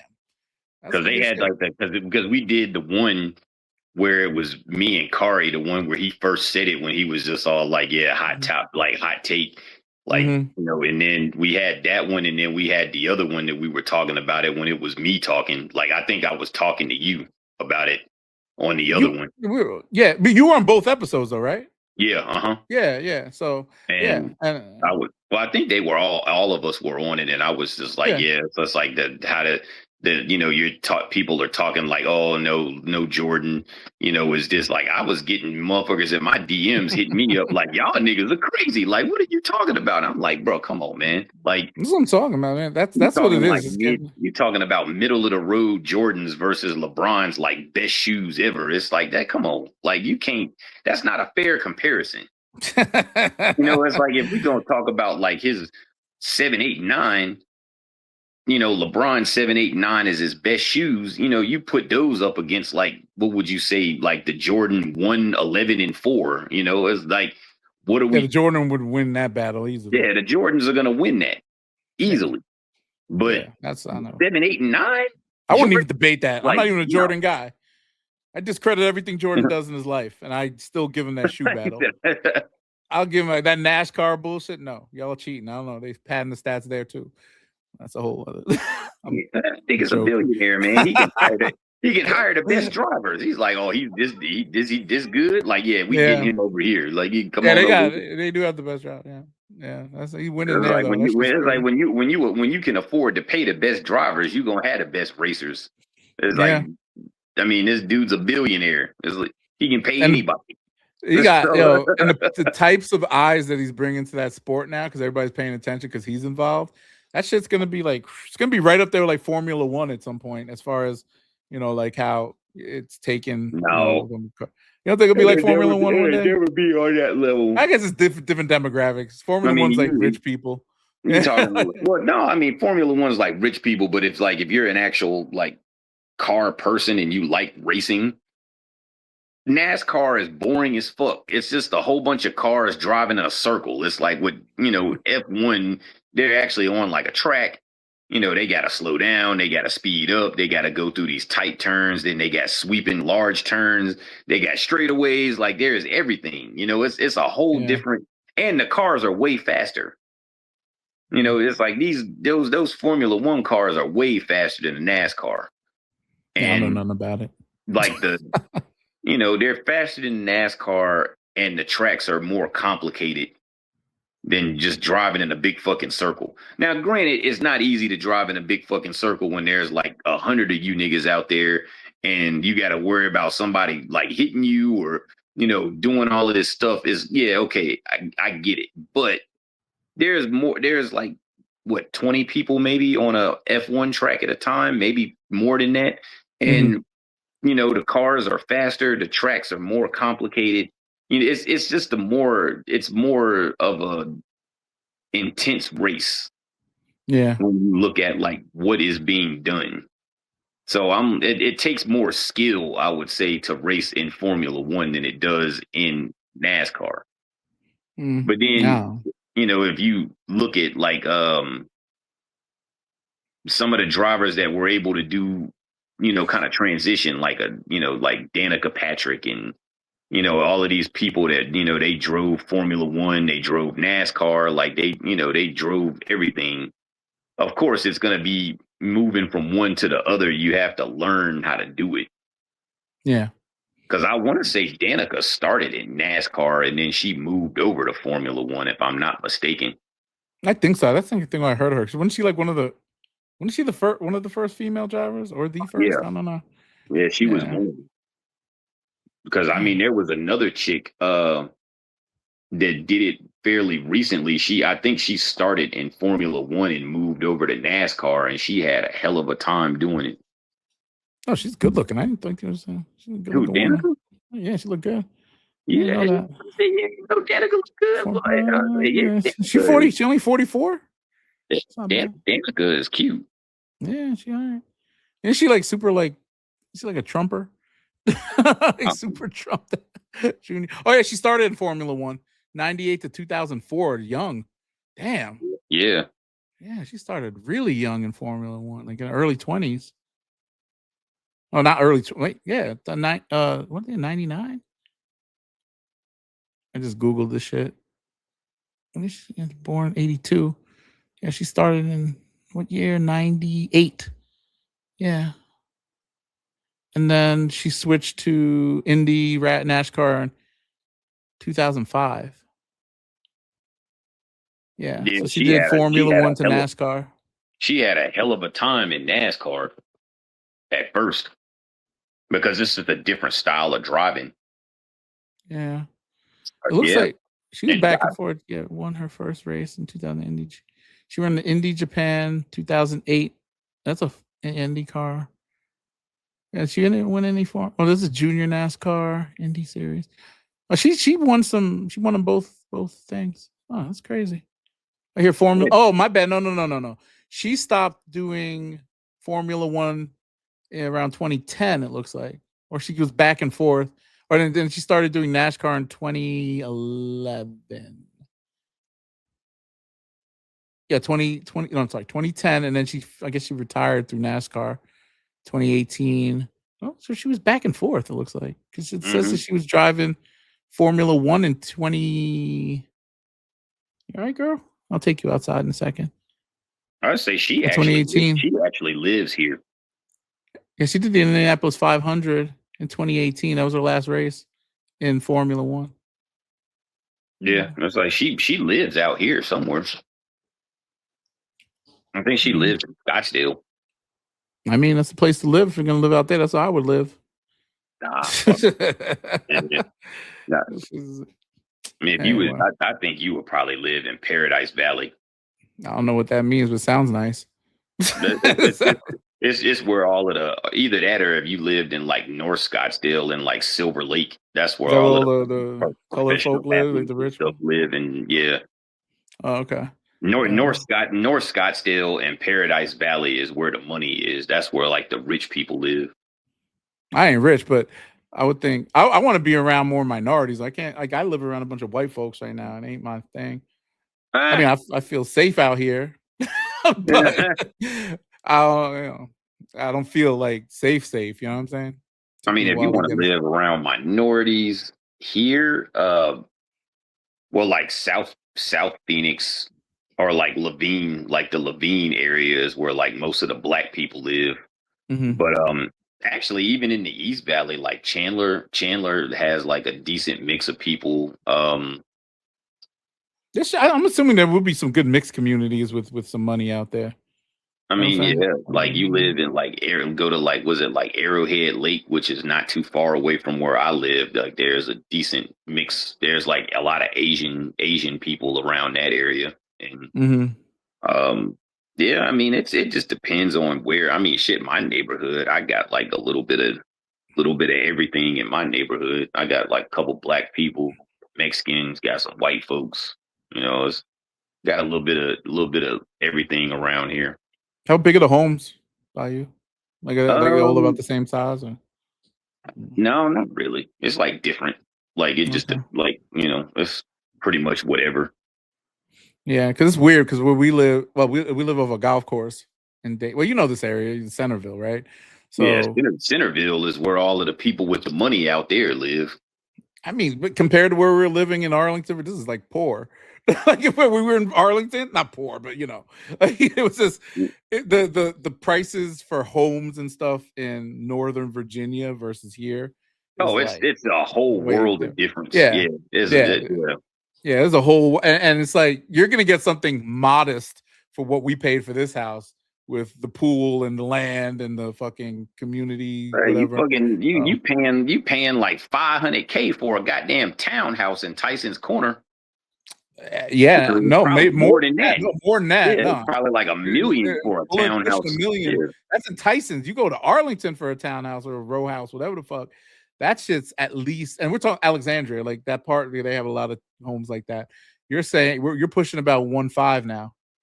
You know, like talk about fucking in Old Town and all that shit. 1.5. Easily 1.5. Yeah, easily. Because when I was still out there before I left in 2015, those townhouses were like around 800K. Mm-hmm. So. Yeah, they were going up, and they went down a little bit when the pandemic hit. But that's when I should have bought in 2020, but you did not. Could have bought something out here. I could have bought this damn house in 2020 for probably like 5 something. I paid way higher. Yeah, I mean the market's holding, but it's still, you know, I'm just kind of stuck with it. But we put a big down payment down, so you know there's equity in the house if we were to sell it or whatever. Out there in that area, like Centerville, is Centerville and fucking Beaver Creek, where I used to live. Like Beaver Creek has just people with money out there. Washington Township too. That's all like Centerville too. It's not gonna sound same area. Yeah. So it is what it is. You know, you're used to it. Anywho, I gotta go. I really need to go because I think they take care of this dog. But thank you. This is fun. Yeah, for sure. Next week, I'll send you some of those links. Send me your email though, so you get this stuff and work on something. Yeah, for sure. I'll send it to you. All right, brother. Have a good night. All right, man. You do the same. Peace. Peace.